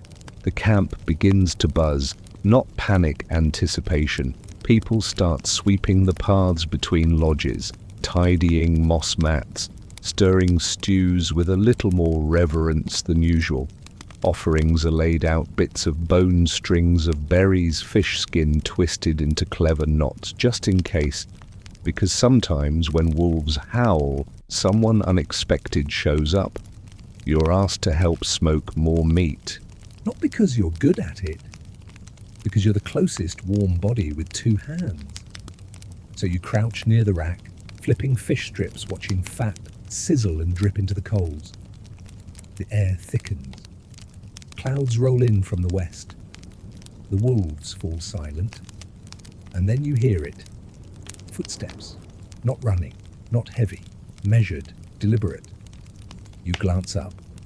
Figures emerge through the fog. 3 of them, humans, but not yours. The camp stiffens. They walk like people who know exactly how far not to go. They stop just short of the fire circle, their boots caked in half-frozen mud, their eyes alert but tired. The tallest one steps forward and unrolls a piece of hide. A symbol burned into its spiral again. Of course. Talaut steps forward, brushing ash from his knees. He nods. Nothing formal, no ceremony, just recognition. Far place, he asks. The tallest figure nods. Where the green cliffs sing, everyone murmurs, that's deep south. Weeks, maybe moons away. Places people only talk about when they want to sound mysterious. You offer them broth. The second traveller accepts it, wordlessly sipping with slow, deliberate gratitude. The third one hands you a pouch inside feathers, long, black and white. Not from birds you know. The fire laughs, a log shifts. You wonder if these visitors arrived alone. You wonder if the wolves are still watching. That night, the three travelers share stories, nothing specific, just glimpses, a river that boiled for 3 days, a light that danced across the ground and didn't come from the sky, children who spoke to stones and got answers. No one questions them, you just listen, because stories like these aren't about facts, they're about echoes. Historians still argue whether such distant exchanges happen frequently, whether small camps like yours were isolated or part of something bigger. You're pretty sure you've never been isolated, not from each other, not from the spirits, not from wolves who bring word of visitors you didn't expect. Later, as you walk alone to check the edge of the camp, you see tracks, not human, not deer, wolves. Dozens, paws pressed deep into the melting snow, circling the outer path, vanishing into the fog where the ridge curls away. You bend down and press your hand to one. It's warm, not recently made, but still holding heat like a goodbye. Back in camp, the three travelers are already asleep, and in the fire, a coal glows brighter than the rest. You poke it gently, it cracks, and from inside a thin wisp of smoke curls upward into the shape of a spiral. Again, you're not surprised anymore, you just watch, and whisper a soft thank you toward the trees. The canoe appeared without a sound. One moment the water is quiet, still holding the last bits of winter in slow sheets of ice. The next, it's there, sliding through the fog like a thought someone forgot to finish. No splash, no paddle strokes, just motion. You blink. It's a canoe, yes, long and narrow, not from your camp. The shape is unfamiliar, curved more sharply. At the ends, the wood, darker than what you use, and the paint, oh, the paint. Red spirals coil along the sides, etched into layers of faded white and ochre. It glows faintly in the morning haze, as if lit from within. But there's no one inside. You step forward, then stop. Others gather behind you, quiet, alert, not afraid exactly, but also not rushing. A canoe without a paddler is never just a canoe, not here, not now. It drifts to the shallows and bumps gently against the slush. Not enough to lodge, just enough to make its presence known, like a polite knock. No one moves, not until Talaut finally steps forward, chewing on something that looks like birch bark, and probably isn't. He nods at the canoe. She's returned, he says. Who, you ask? The canoe, he answers, as if that makes anything clearer. Saku shuffles closer, squinting. Same marking, she mutters. As the one that left when I was still braiding moss into blankets? You glance sideways. You think it's the same canoe? She shrugs. Who knows what time means to boats? You want to laugh, but the air is too still. Someone taps your shoulder. You turn to see a young boy pointing at the side of the canoe. There's a bundle inside, wrapped in fur, nestled in the center, small, careful. You wade forward, boots squelching. The canoe doesn't resist as you reach it, doesn't drift, doesn't move. You lean in. The bundle is warm. You unwrap it slowly, expecting something. A baby, a carving, a warning. It's none of those. It's a mask, not a human mask, not quite. The shape is animal round face, wide eyes, small snout. Painted in the same spirals as the canoe, but more faded, more worn. Fur lines the inside. It's too small for an adult, too detailed to be a toy. Talaut reaches over your shoulder and touches it. He inhales through his teeth. Seal spirit. You turn the mask in your hands. There's something inside it. A shell. smooth-ridged, bleached, nearly white. You feel a vibration, faint, like a whisper, humming through your bones. You look up. The canoe is gone, just like that, gone. No splash, no ripple. Everyone gasps. Saku mutters a blessing. The boy who pointed at the canoe begins backing away slowly, eyes wide. You're still holding the mask, still staring at the spot where the boat disappeared. How you begin? Talaut interrupts. She brought it back. That's enough. You want to argue, ask questions, shake someone. Instead, you walk toward the fire and sit. The mask rests on your knees. People gather. Not a ceremony, not exactly, but close. A hush forms around you. You pass the mask to Saku. She studies it, nods. This was worn during the Great Seal Dance, she says, when we asked the spirits to give us their breath, not their body. You frown. I've never heard of that. She shrugs. We stopped doing it? Thought we didn't need it anymore. The mask comes back to you. You hold it close. You breathe into it. The air hums, just for a moment. Someone begins a low chant, old, worn. It carries the same rhythm as the mask's painted lines. Spiral words, circular meanings. You close your eyes and see the canoe moving through fog, carrying not people but stories, returning not with answers but with reminders.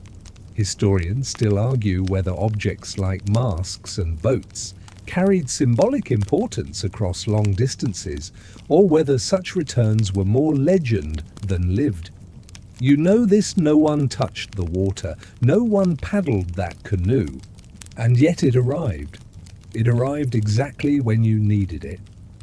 That night you place the mask near your bed, facing the door, just in case. You dream of water, and not the kind that drowns, the kind that listens. You crawl in on your elbows. The entrance is barely wide enough for your shoulders, and you immediately regret eating that extra boiled root at breakfast. The air grows cooler with each shuffle forward, damp, earthy, thick with soot and the smell of old fire. Not yesterday's fire, not even last season's. This is ancient smoke clinging to stone walls like stubborn memories. You're entering the soot cave. No one comes here casually. It's too low, too dark, too easy to get lost, even when you know exactly how far you've come. And then there are the prints. You reach the wider chamber where you can finally sit up carefully. The ceiling is still low enough to bump your head if you're thinking about anything other than not bumping your head. You glance around, and there they are. Handprints. Everywhere. Red, brown, black. Some small, some wide, some smudged, like whoever made them couldn't keep still. They cover the walls in uneven clusters, spiraling, overlapping, climbing toward the ceiling, where no one could possibly reach. Unless, of course, they weren't trying to reach, they were trying to return. You light a small torch, just a twist of moss dipped in fish oil, and hold it aloft.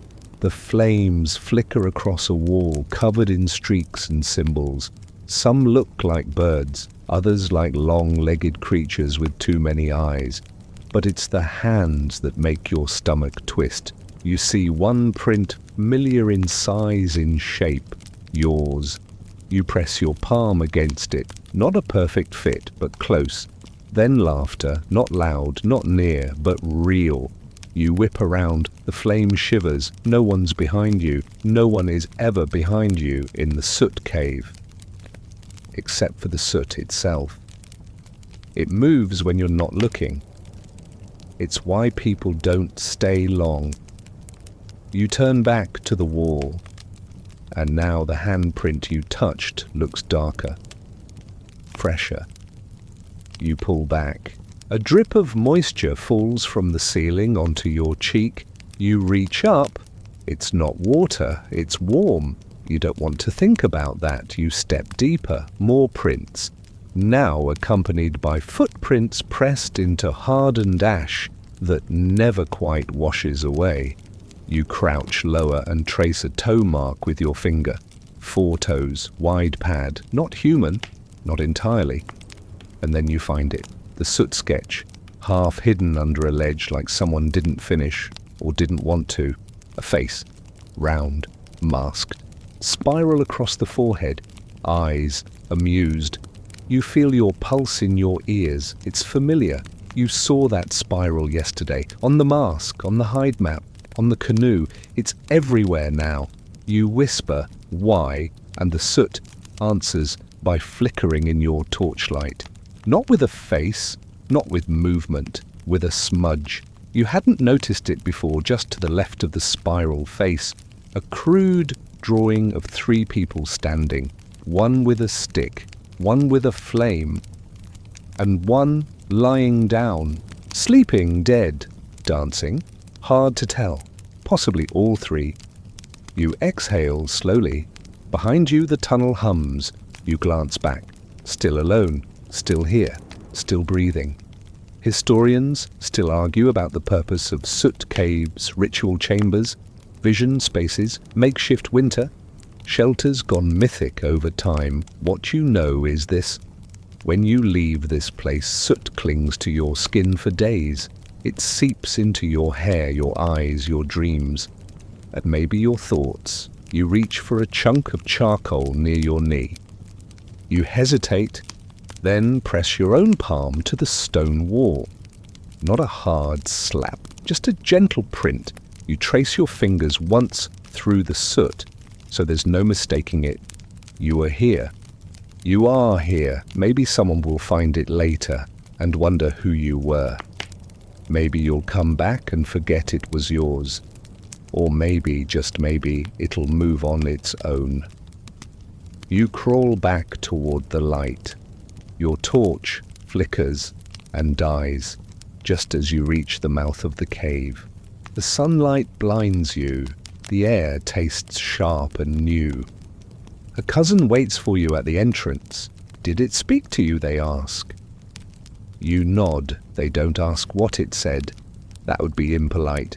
You wipe your hands on the snow, but the soot doesn't come off, not yet, maybe not ever.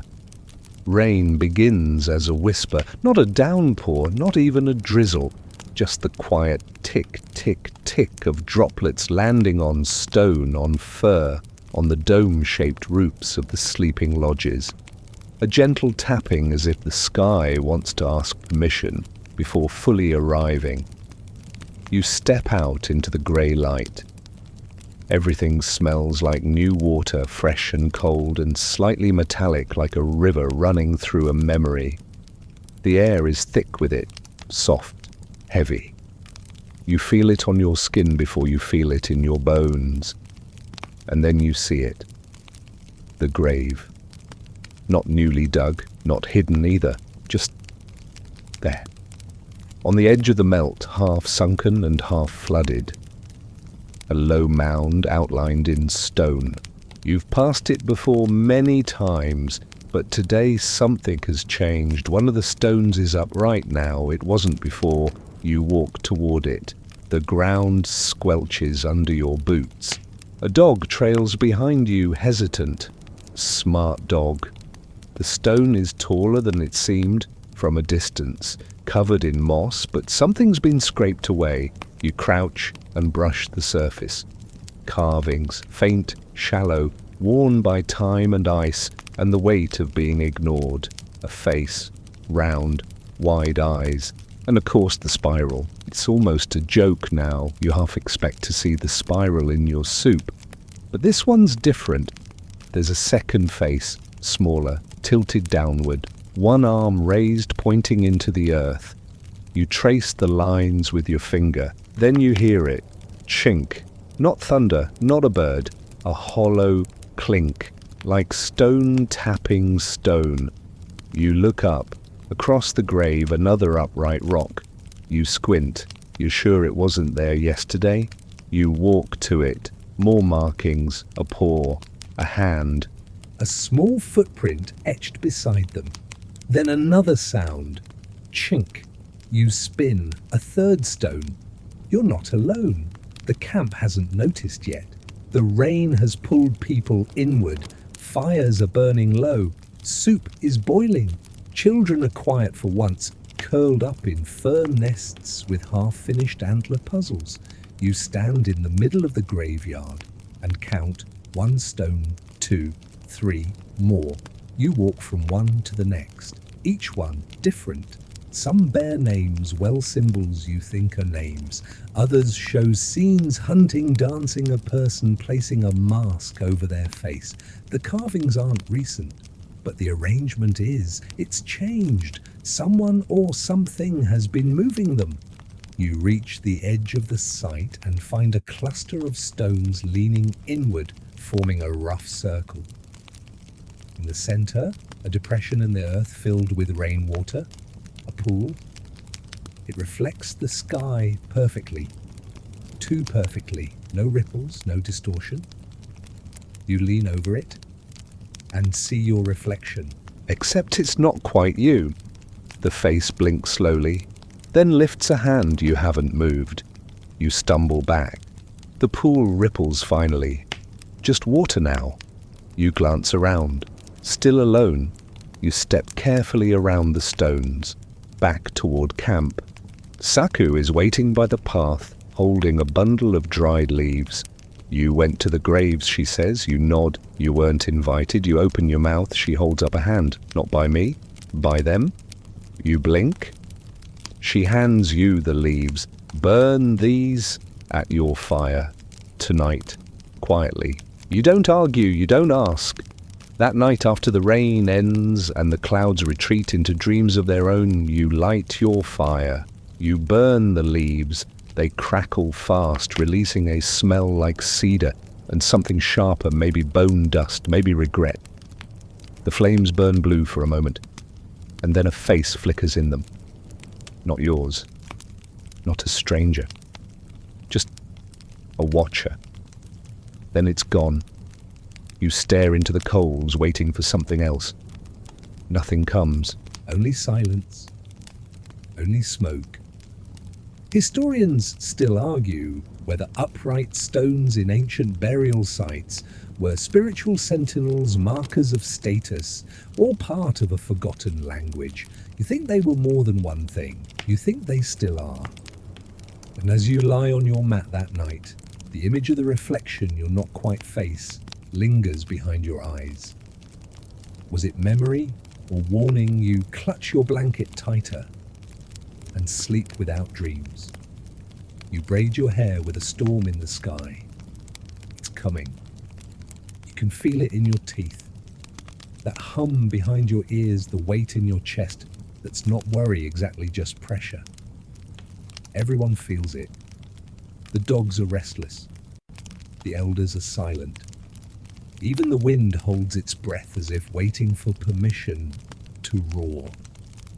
You sit outside your lodge with a small curved comb made from caribou antler, smoothing strands one by one.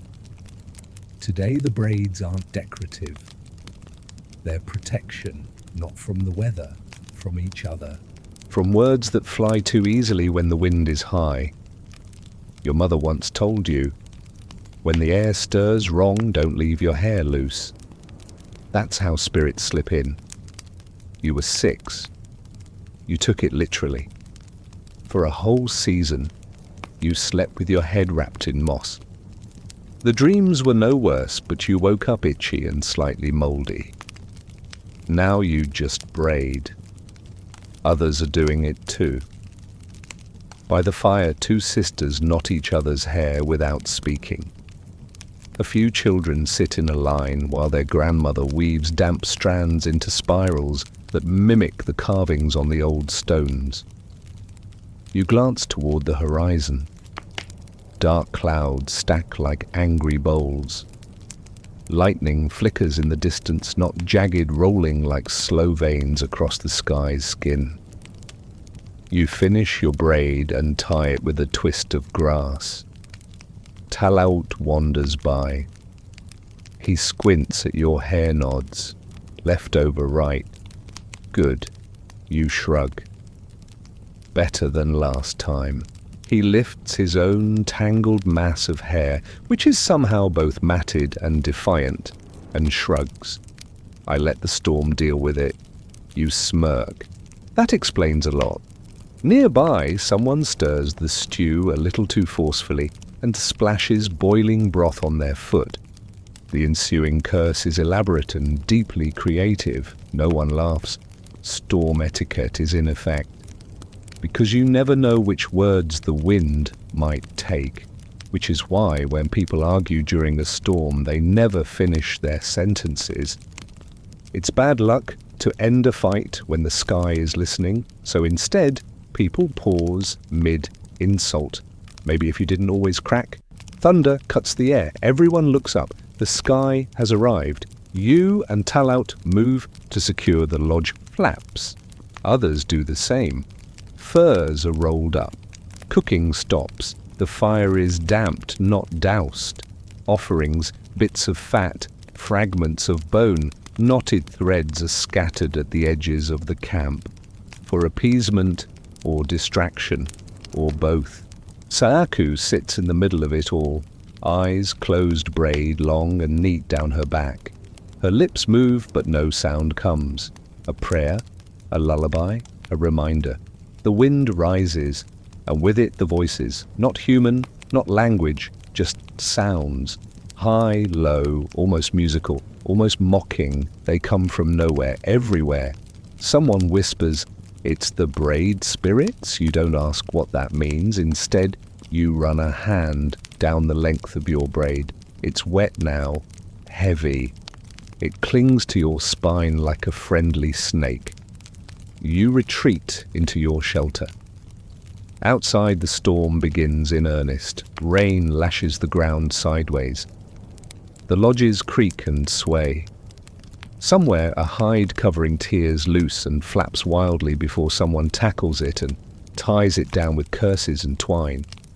Inside you lie, flat, wrapped in furs, eyes open, listening. The storm's rhythm is strange. It doesn't beat like a drum. It dances like footsteps, circling the lodge, tapping once, then twice, pausing, moving again. You're not afraid, just attentive. Your hair still braided is pulled to one side now, tugged slightly. By what? The wind, the lodge. A small, invisible guest. You don't move. You whisper, "Not tonight." Nothing answers, but the tug stops. Historians still argue whether braiding rituals were spiritual, social, or simply a method of keeping one's scalp under control in volatile weather. In your camp, braiding is both armor and message. You wear it when you want to be grounded. You wear it when you're likely to say something you'll regret. You wear it when the sky is watching. By morning, the storm has passed. The air smells scrubbed. The clouds are gone. The sun is a shy smear on the horizon. You step out, hair still in its braid, though a bit looser now. The ground is soaked. The fire pit is filled with rain. One child floats a carved owl face across it like a boat. You look to the trees, no broken branches, but a braid of grass now hangs from one low limb. You didn't put it there. Someone did, or something. You touch your hair again, then turn away. The storm is gone, but something stayed behind. Your hand smells like feathers, which is odd, considering you haven't touched a bird all day, not even a cooked one. But the scent is unmistakable, dusty light, a little like sun-warmed bone, and just a whisper of wind. You hold your hand up to your face and sniff, still there. Then you notice the mark. It wasn't there yesterday. A faint line across the palm, curved almost delicate. It looks like someone traced the edge of a wing onto your skin with charcoal and forgot to tell you. You look around the camp, normal, suspiciously so. The fire is crackling politely. Children are playing who can scream the softest. A game that makes absolutely no sense but is very popular. Elders are mending things they don't really need but enjoy fixing. Saku is sorting stones into a bowl with such solemnity you don't dare ask what the game is. You flex your hand. The mark doesn't hurt, but it feels incomplete, like the beginning of a story that forgot the second sentence. Talaut appears at your side, as he does far too often to be coincidental. "Ah," he says, peering at your palm. "That's the wing line. You know what this is?" He nods. "Sort of. You wait?" He shrugs. "Maybe." You stare. He finally caves. It's from a sky dream. You blink. A dream. From the sky. A dream with the sky, like... The sky uses your brain for storage. Of course. Naturally. You try to remember your dreams. Last night was hazy, but you recall something about floating, not falling, not flying, just suspended like a fish in thick water. And a bird. Maybe. Definitely something with feathers. You lift your eyes to the sky, blue, calm, almost empty. Except a single feather drifts down. It's white, long, soft. Slowly, impossibly, it spins through the air and lands near your foot. You pick it up. Now your other hand smells like feathers. Great. You pocket the feather, not sure if it's a gift, a test, or a warning. All three feel equally possible. You wander through camp, and then you see them. 3 figures near the edge of the clearing working on something. You approach. It's a framework, thin branches bent and lashed together, forming a sort of dome. It looks like the beginning of a nest. "New lodge, you ask?" One of them shakes their head. "No, a sky basket." You wait for further explanation. They offer none. You crouch to look. It's beautiful, curved, carefully decorated with shells and bits of bark shaved so thin they glow in the sun. Woven into the top is a spiral of black thread. You know that spiral. You sit beside them. They hand you a handful of feathers. No instructions. You start weaving. One by one, others join. Quiet. Calm. Everyone knows what to do. The structure grows, not tall, not wide, but complete. By midday, it's done. And no one knows why. We'll leave it here, someone says. You nod. Talaut whispers. Sometimes the sky calls back. You just have to give it a place to land. You think about that as you walk back to your lodge. You rub the mark on your hand. It's darker now. The curve has joined another, a second line, the beginning of a wing. You lie down on your moss mat, staring up at the ceiling. And sleep comes quickly. You dream. You're walking on clouds. They feel like snow but warmer, lighter. Beneath your feet, tiny figures move in circles, spirals. Each one holds a feather. You reach out. One of them gives you something. You wake with it in your hand. It's a thread.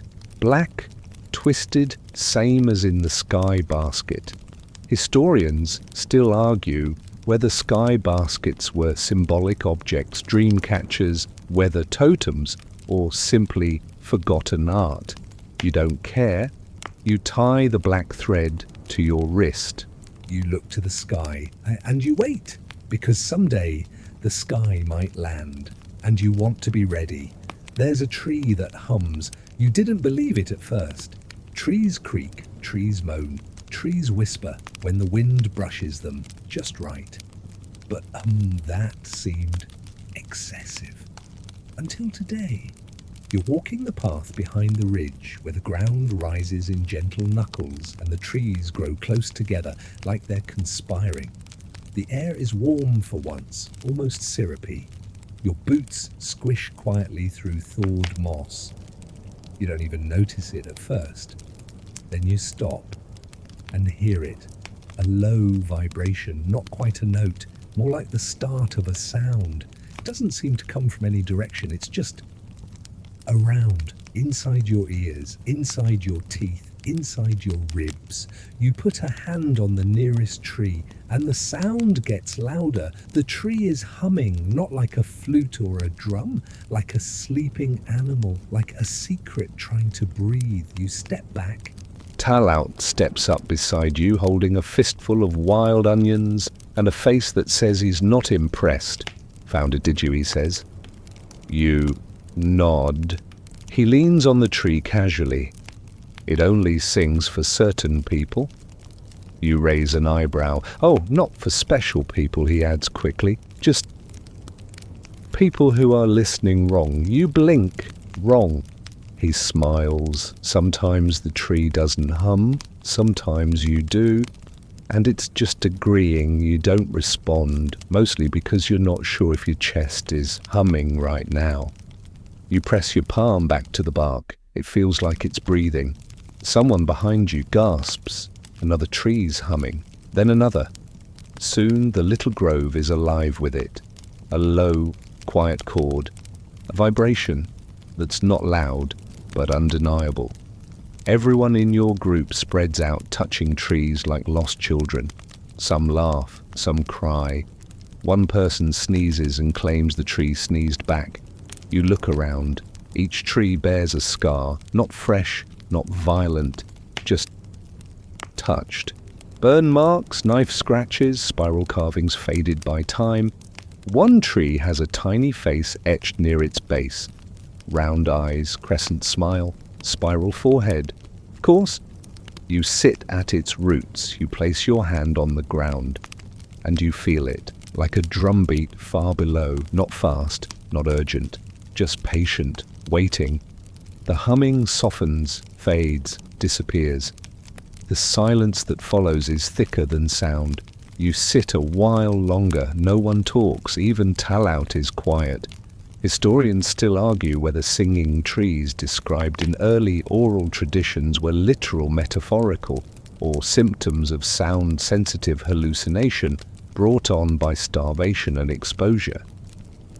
You decide it doesn't matter. When a tree agrees with you, you don't argue. You walk back toward camp lighter somehow. You bring with you a piece of bark that fell during the humming. It bears a perfect spiral burned into it, not by you, not by flame. It smells like wind and something older than fire. You place it near the fire pit, and that night you dream of roots. Deep, tangled, pulsing with quiet light, they reach out. Not to pull you in, just to hold. The water is wrong today, not bad, not foul, just too still. You kneel at the edge of the creek that feeds into the bay, a wooden scoop in hand, staring at a surface so smooth it looks like polished stone. No ripples, no fish darting beneath, no silt drifting lazily from upstream. It's as if time stopped here. You dip the scoop in, it fills, the water is cold, colder than it should be for this time of year, and clear.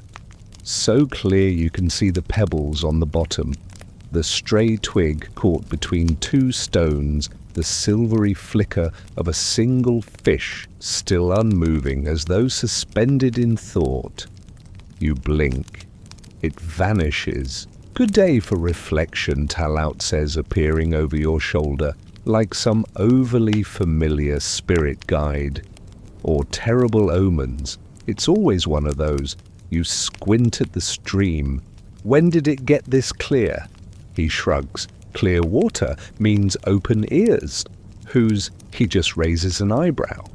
You rise slowly, the full scoop in your hand, and glance around. Something's off. Not bad, just off. The kind of quiet that feels personal, as if the land itself is listening. Back at camp, the air hums differently. Fewer voices, fewer footsteps. A lodge flap opens and no one emerges. A stew simmers and no one stirs it. You pour the scoop of water into the communal basin. It steams slightly when it touches the stone lining, though the water wasn't hot. Saku appears. She looks into the basin and frowns. What? She dips a finger in. Tastes it. Memory water, she mutters. You wait. It tastes like something old, something unfinished. You frown. Is that good? She shrugs. Depends who remembers. Later that day, a child finds a fish. Not a normal fish. This one has markings. Spirals, of course. Etched along its scales like writing. Natural burned. No one knows the fish is dead but warm. Its eyes are open and oddly clear like glass. They bury it with quiet murmurs and more ceremony than most people receive. You ask Saku what it means. She says nothing. You ask Talaut. He just mutters, "The water's been thinking too long." You try to distract yourself. You help mend a net. You carve a spoon. You chase a runaway fur bundle halfway down the hill and pretend it was a fun game instead of an embarrassing sprint that ended with you falling face first into moss. But the water remains in your mind. That night you dream of it. Still, perfect. And in the middle your reflection. Only it isn't moving with you. You smile, it doesn't. You speak, it listens. Then it raises a hand slowly, palm out. You wake up with your own hand raised, hovering above your chest, like you were mid-gesture when sleep abandoned you. You sit up. Outside someone stirs the coals. You walk to the edge of camp. Back to the creek. You look down, the water is still, but your reflection is you again, mostly. Historians still argue whether visions tied to water were religious, environmental, or the result of seasonal fasting rituals and dehydration. You sip from your pouch just to be safe.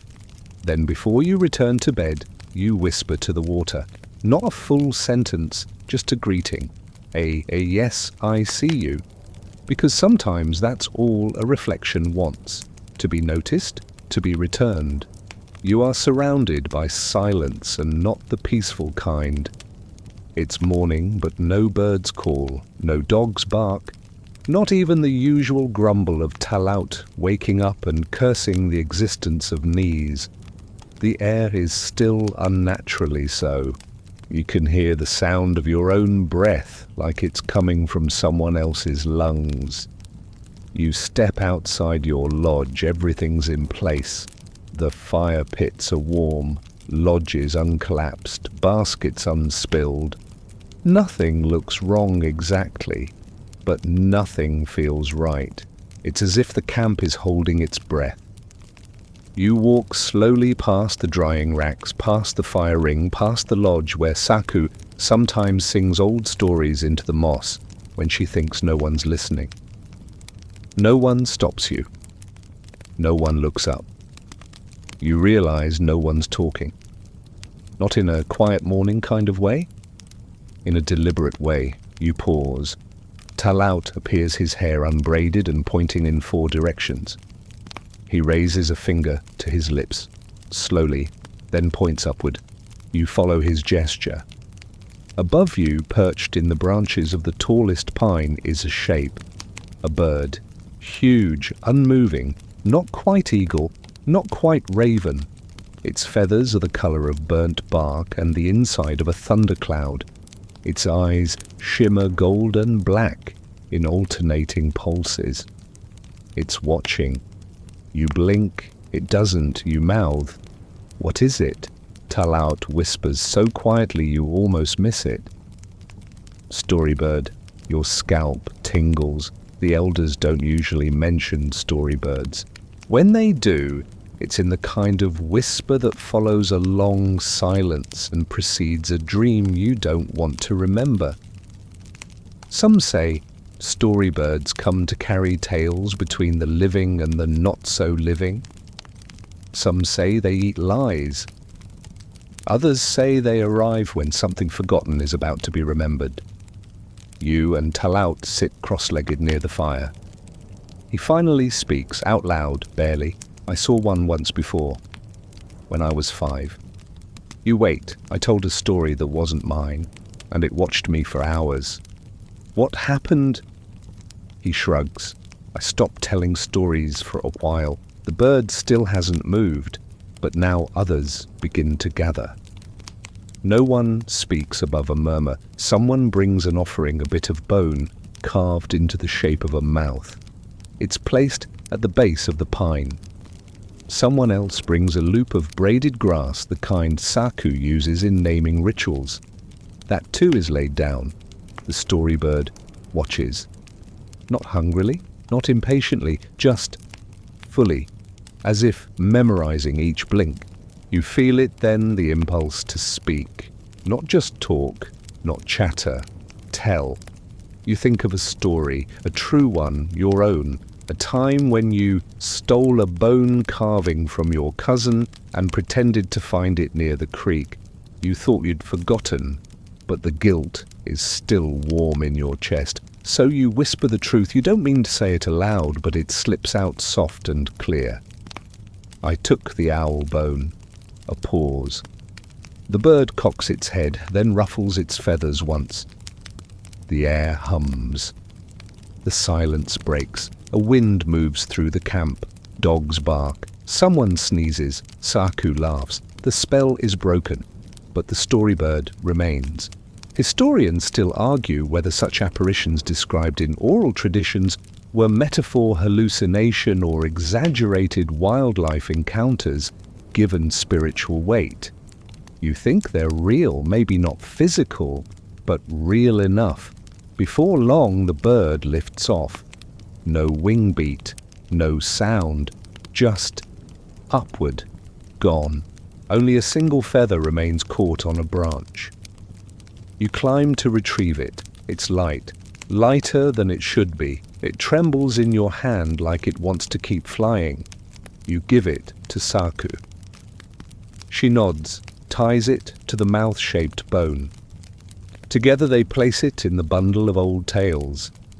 That night, the camp feels unburdened, as if something lifted. You sleep deeply and dream of a bird made of stories threading through the sky on strands of breath and memory. You wake to the sound of scratching, not loud, not urgent, just a steady skr, skr, skr near the edge of your lodge, like claws on hide or bone on bark. You open one eye. Dawn hasn't broken yet, the world is still blue-grey and waiting. You sit up slowly. The scratching stops, you hold still. It starts again. You crawl to the flap, lifting it just enough to peek through. Nothing, just the snow-softened path, the fire pit still dozing, and a gentle wind tracing lazy lines across the clearing. You duck out into the cold, barefoot, because your boots are behind you and your curiosity outran your common sense. There at the base of your lodge, wall marks, thin, deliberate scratches in the frozen dirt. 5 lines curved, like fingers or claws or something else entirely. You crouch, run a finger along the nearest mark. It's shallow, but deep enough to be intentional. A message, but not in a language you know. You call softly for Talaut. He doesn't answer. You glance around. His lodge is empty. Saku's too. The camp is quiet, but too quiet in a familiar way. Like that time everyone vanished for half a day because they were following a beaver who looked suspiciously like their dead aunt. That sort of quiet. You follow the scratch marks. They continue behind your lodge, winding between stones, looping past the storage shelter, curling around the woodpile like a ribbon, unraveling a gift the forest left behind. And then there it is, a spiral, etched into the frost, big, the size of your outstretched arms, centered perfectly in a patch of ground that should have been trampled yesterday but looks untouched. You sit beside it, wait, because that's what the spiral always means, doesn't it? Wait here, watch this, don't blink. The light shifts, not brighter, just clearer. like the world has scrubbed its eyes, and then you hear it, a soft scraping, closer now, behind you.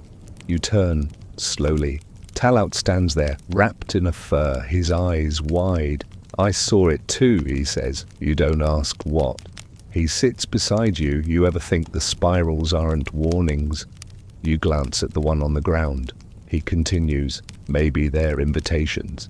To what he shrugs. "Memory, confession, story, yourself." You lie back, stare at the sky. A bird circles far above, then another, too high to name.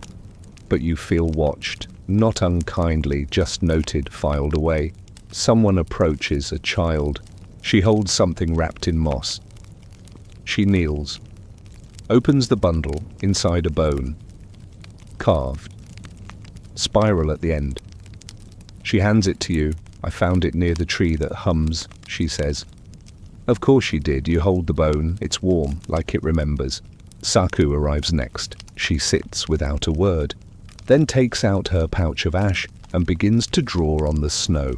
Shapes, lines, and finally, writing. Not spoken, not readable, not for you maybe, but you know what it says. You feel it more than understand it. The spiral at your feet pulses, or maybe that's your heartbeat. You close your eyes and dream. A memory floats up you younger, hiding in the roots of a tree. Listening to the elders argue about whether the spirits had gone north or east. You never told them the spirits were already in the tree with you, listening, laughing. You open your eyes. Everyone's watching you now, not expecting, just waiting. You look at the carved bone again. It's yours now. You don't know what it means yet, but you will. Historians still argue whether symbolic carvings passed down among early camps were heirlooms, tools, or tokens of spiritual succession.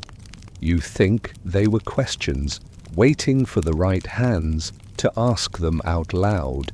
You clutch the bone, stand, and the spiral beneath you melts into water. You hear the flute before you know where it is.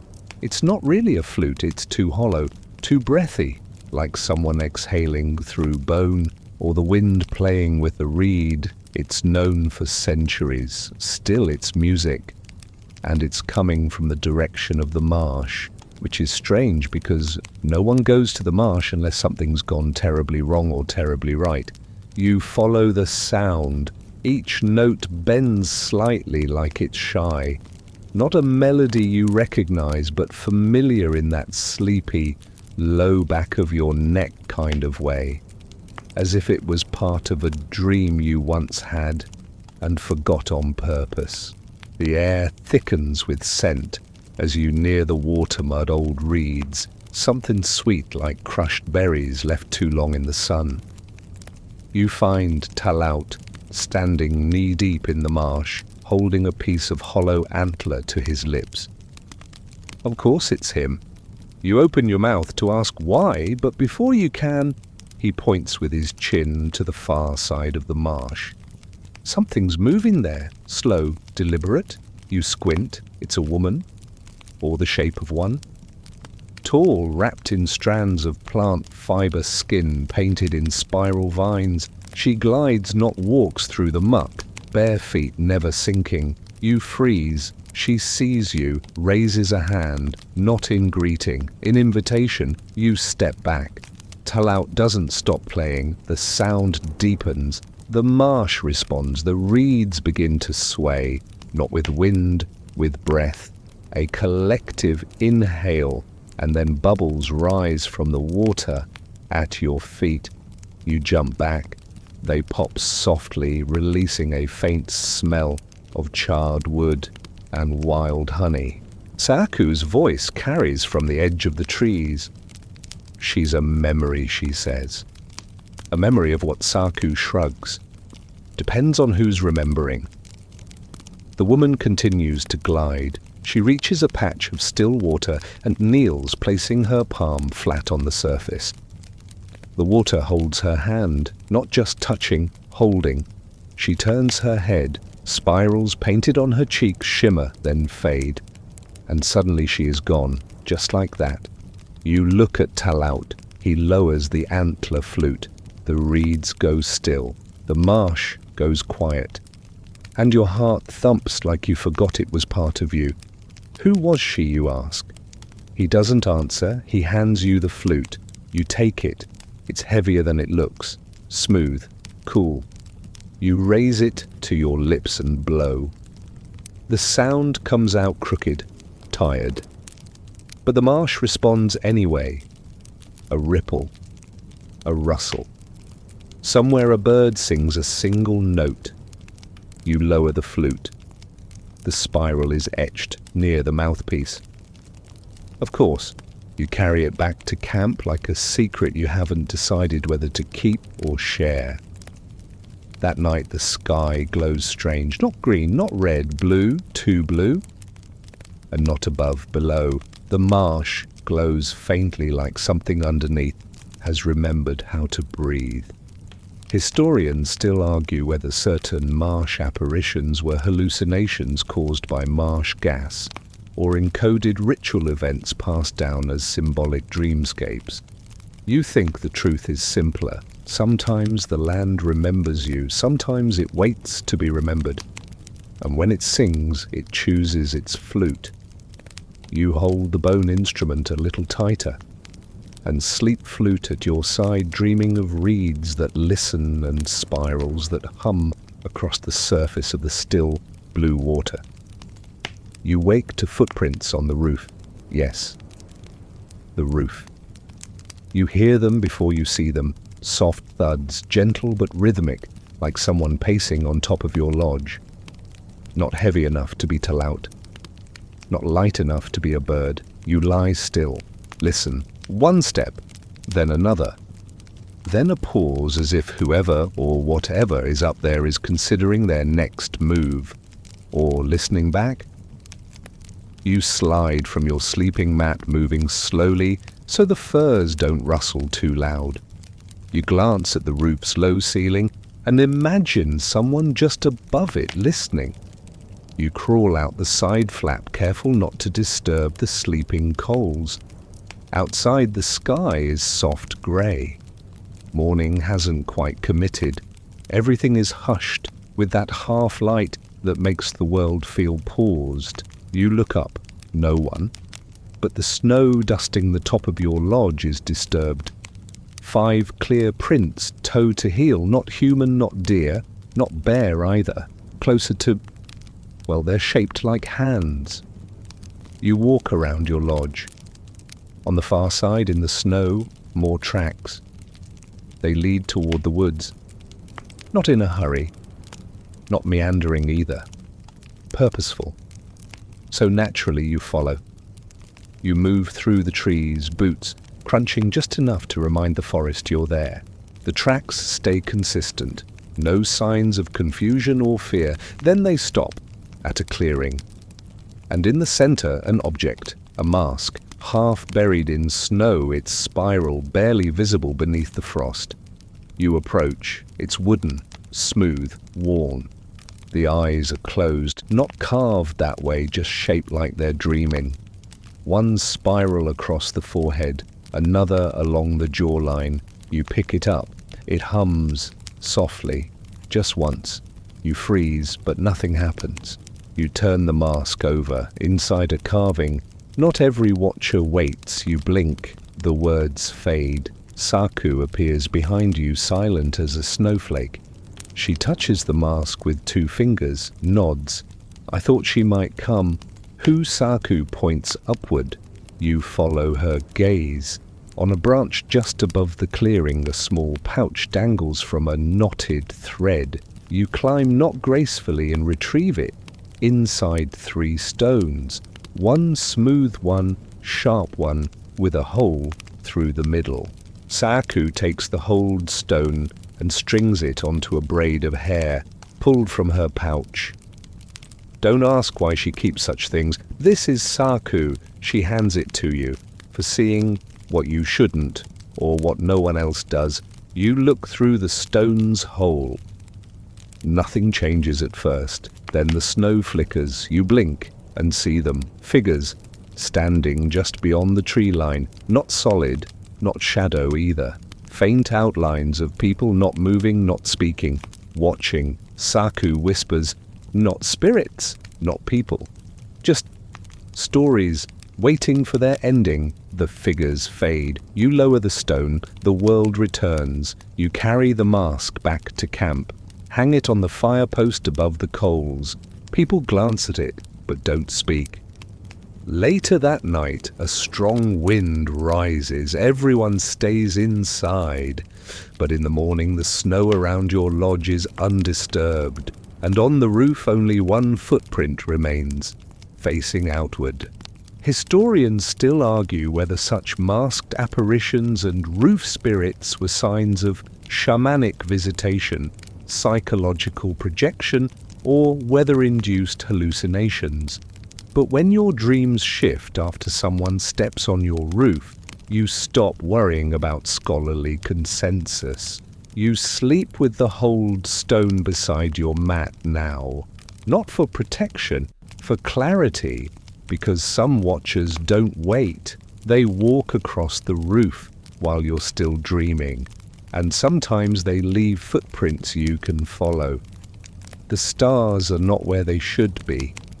You notice it when you step outside to relieve yourself and pause, mid-shiver, mid-yawn, oh, great, it's below freezing again, and glance up at the sky, expecting the familiar spray of lights scattered across the darkness like careless salt.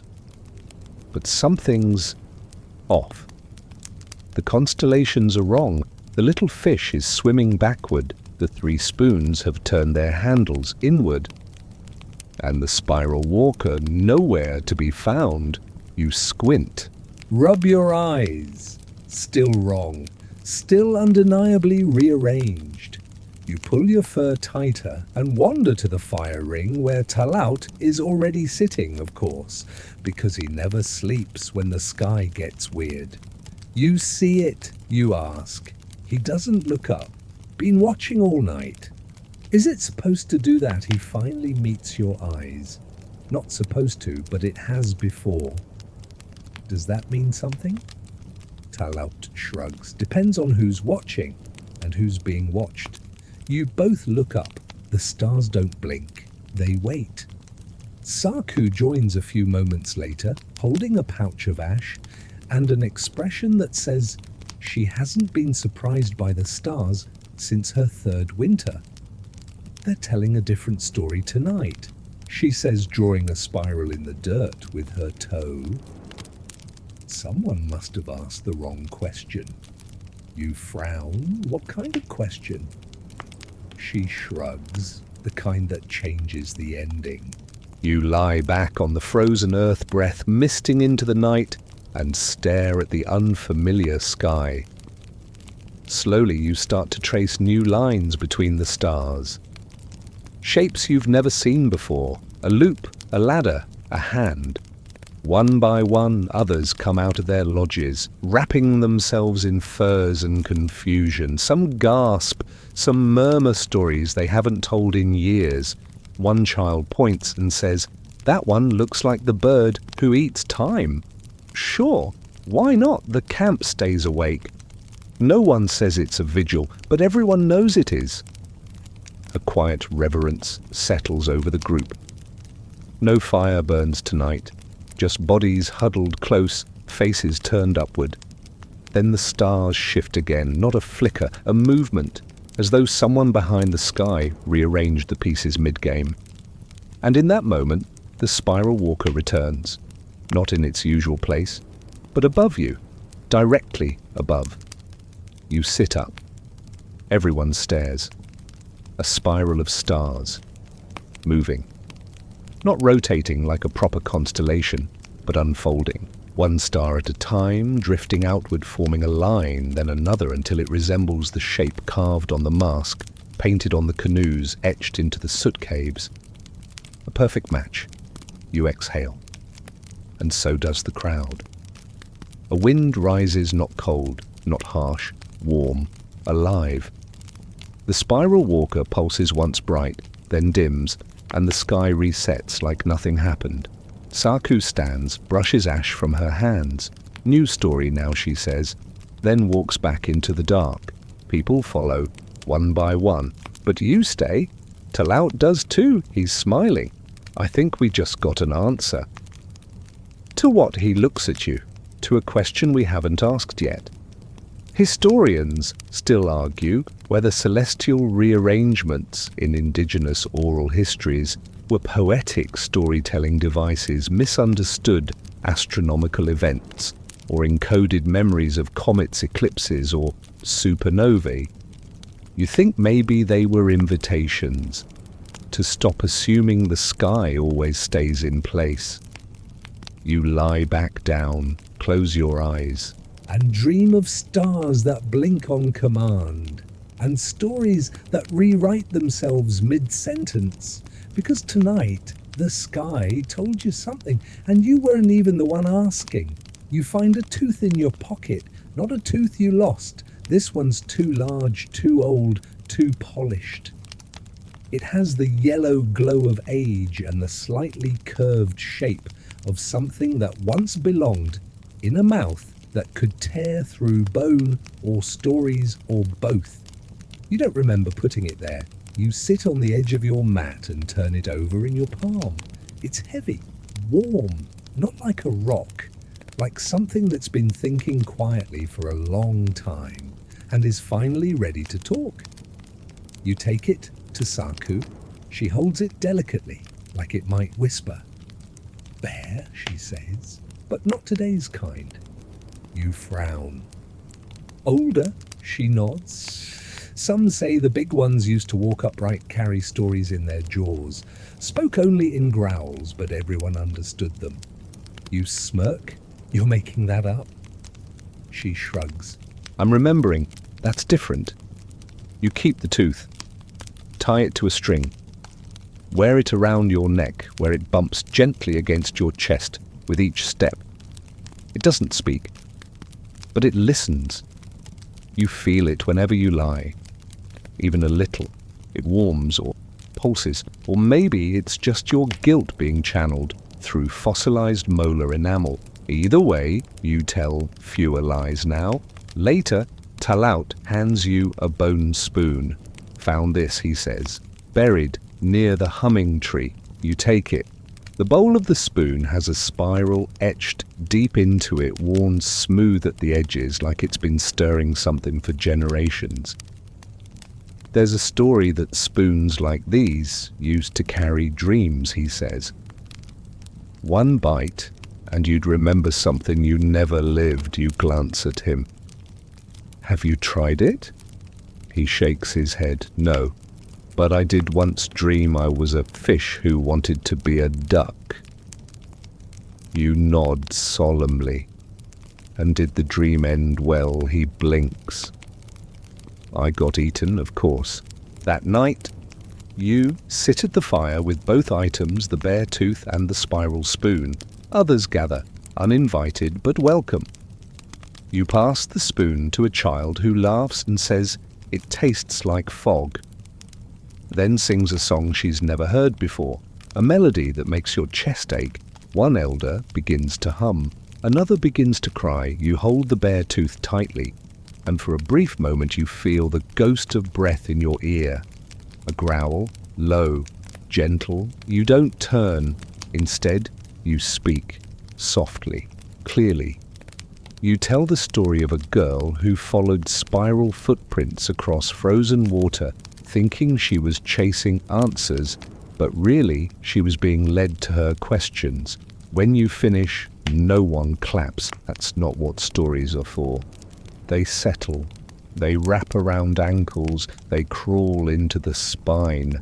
Historians still argue whether ritual objects like carved teeth and spiral spoons were literal tools, sacred talismans, or pieces of a larger oral puzzle that modern minds can't reconstruct. But you know this. Since the tooth entered your life, you've forgotten fewer dreams. And the spoon, it never stops stirring. You sleep beside the fire that night with the tooth around your neck and the spoon under your hand. Your dream is simple. You're a bear. Not hunting, not hiding, just walking.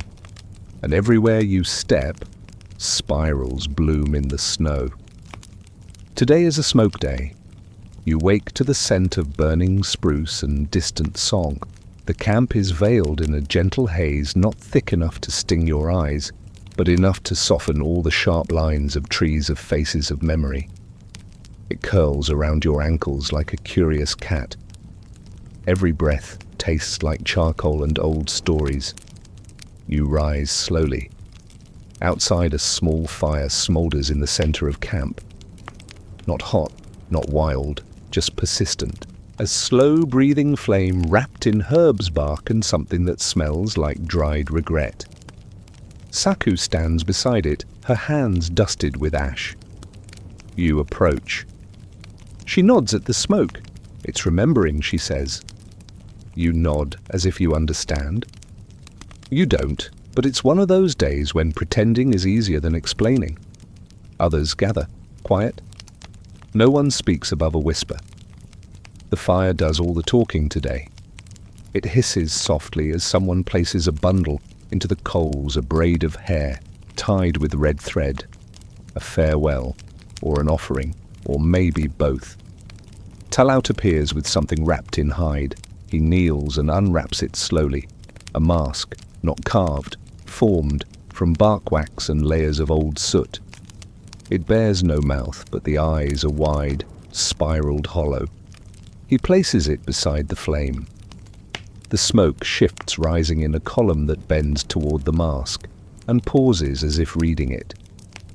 You feel the hair on your arms lift. It's choosing, someone whispers. You don't ask what. Instead, you move around the fire, careful not to step on any of the smudge marks drawn in the dirt. Spirals, yes, but also handprints, footprints. One figure drawn upside down. You sit beside a grandmother weaving bird bones into a net. She doesn't speak, but her hands move like memory. Around the circle, others begin humming, wordless, ancient. The tune makes your teeth itch, not unpleasant, just real. You think of the bear tooth, you think of the spoon, you think of the footprint on your roof. All of it feels heavier today, more interested. The smoke thickens for a moment, a shape appears in it. Not clear, not solid. A person. Standing just beyond what's possible. You don't look directly, you've learned by now. Looking directly is how you lose the shape. You keep your gaze soft. A child tosses a handful of crushed leaves into the flame. The smoke figure nods once, then vanishes. Saku claps once, everyone stops. No signal was given, no words. But somehow everyone knows it is time. One by one, people rise and whisper into the smoke, not to be heard, to be recorded, to be carried. You wait your turn. When you approach the fire, bend slightly, just for you. You lean in and speak the one story you haven't told. The one about the dream where you weren't you, where you were the mask, watching, waiting, knowing. The smoke accepts it, pulls the words from your mouth like thread through cloth. You lean back. The fire returns to normal. And the camp breathes. Historians still argue whether communal smoke ceremonies were meant for cleansing, communication with ancestors, or theatre of the sacred imagination. You don't care what they argue, you know this. The smoke listens, the smoke remembers. That night no one cooks, no one eats, they don't need to. They've been fed, you lie in your lodge, soot-scented and soft-eyed, and sleep comes easily. And in your dreams you are not the mask. You are the smoke rising, spiraling, carrying stories that don't belong to you but will pass through you all the same. You wake before the sun, the world still wrapped in pale grey hush. Today feels different, not louder, not stranger, just final. Not in a bad way, not like an ending that closes doors, more like the last page of a book that's been writing itself across your skin for moons. The ground crunches as you step outside. Frost sparkles faintly on everything, the kind that vanishes when you breathe too close, as if even looking is too warm. You wander toward the edge of camp where the trees open up into a low rise. From there you can see the bay. The ice is breaking again, just like it did weeks ago when the first spirit dance pulled you into this spiral of masks, humming trees and sky baskets. But today, the cracks in the ice form something else, a shape, a spiral, of course. The camp is stirring behind you, no rush, no panic. Just the slow stretch of limbs and creak of lodge frames, a quiet rhythm. You feel it in your breath, in your ribs, in the way your fingers seem to move with purpose before you even decide what to do. You reach into your pouch and take out the bear tooth, then the flute, then the stone with the hole. One by one you lay them on a flat rock gently, as if returning borrowed names. Talaut joins you. His hair is miraculously tied back today. Big morning, he says. You nod. Why, he grins. No idea, but it smells like memory soup. Saku follows a few moments later. She says nothing, just adds a loop of braided ash-dyed grass to your small altar of stories. Then she looks up at the sky. You follow her gaze. Above, the spiral walker is visible again, dimmer now, but steady. The stars haven't rearranged overnight. No more birds on the roof. No masks left behind, just you, and the quiet knowing that something has finished curling. A final dance begins near the fire. No one plans it, but everyone joins. Soft footfalls, no drums, just the hush of furs and feet on frosty soil. Even the dogs circle the fire once before settling. You step in one hand on the bear tooth still warm from the morning sun. You spin once, not fast, not for show, just enough to feel the spiral move through you once, twice, then stop. And in that moment you realize no one is leading the dance anymore. Not the spirits, not the masks, not even the spiral. It's you. You've become the rhythm, the pattern, the watcher and the watched. Historians still argue whether ancient dances were spiritual rituals, seasonal celebrations, or encoded maps of celestial movement. But you've lived it now, and you know they were reminders that bodies are memory, that movement is medicine, that circles are never just shapes, they're questions that answer themselves when walked in the right direction. You walk to the water's edge. The spiral in the ice melts slowly. You step back, you breathe, and the land breathes with you. Now the light softens. The cold loses its edge, becoming a quiet blanket of air that presses gently on your shoulders. The fire dims behind you. The spiral in the ice becomes a ripple, then a stillness, then just water again. You lie down on the moss, your breath rising in slow puffs that drift toward the sky like old stories returning home. Around you, the camp quiets. The firs rustle one last time. The last spoon is set down, the last story half whispered. No one needs to finish anything tonight. Even the stars seem slower now, less sharp, more like soft glowing stones set deep in a blanket of dusk.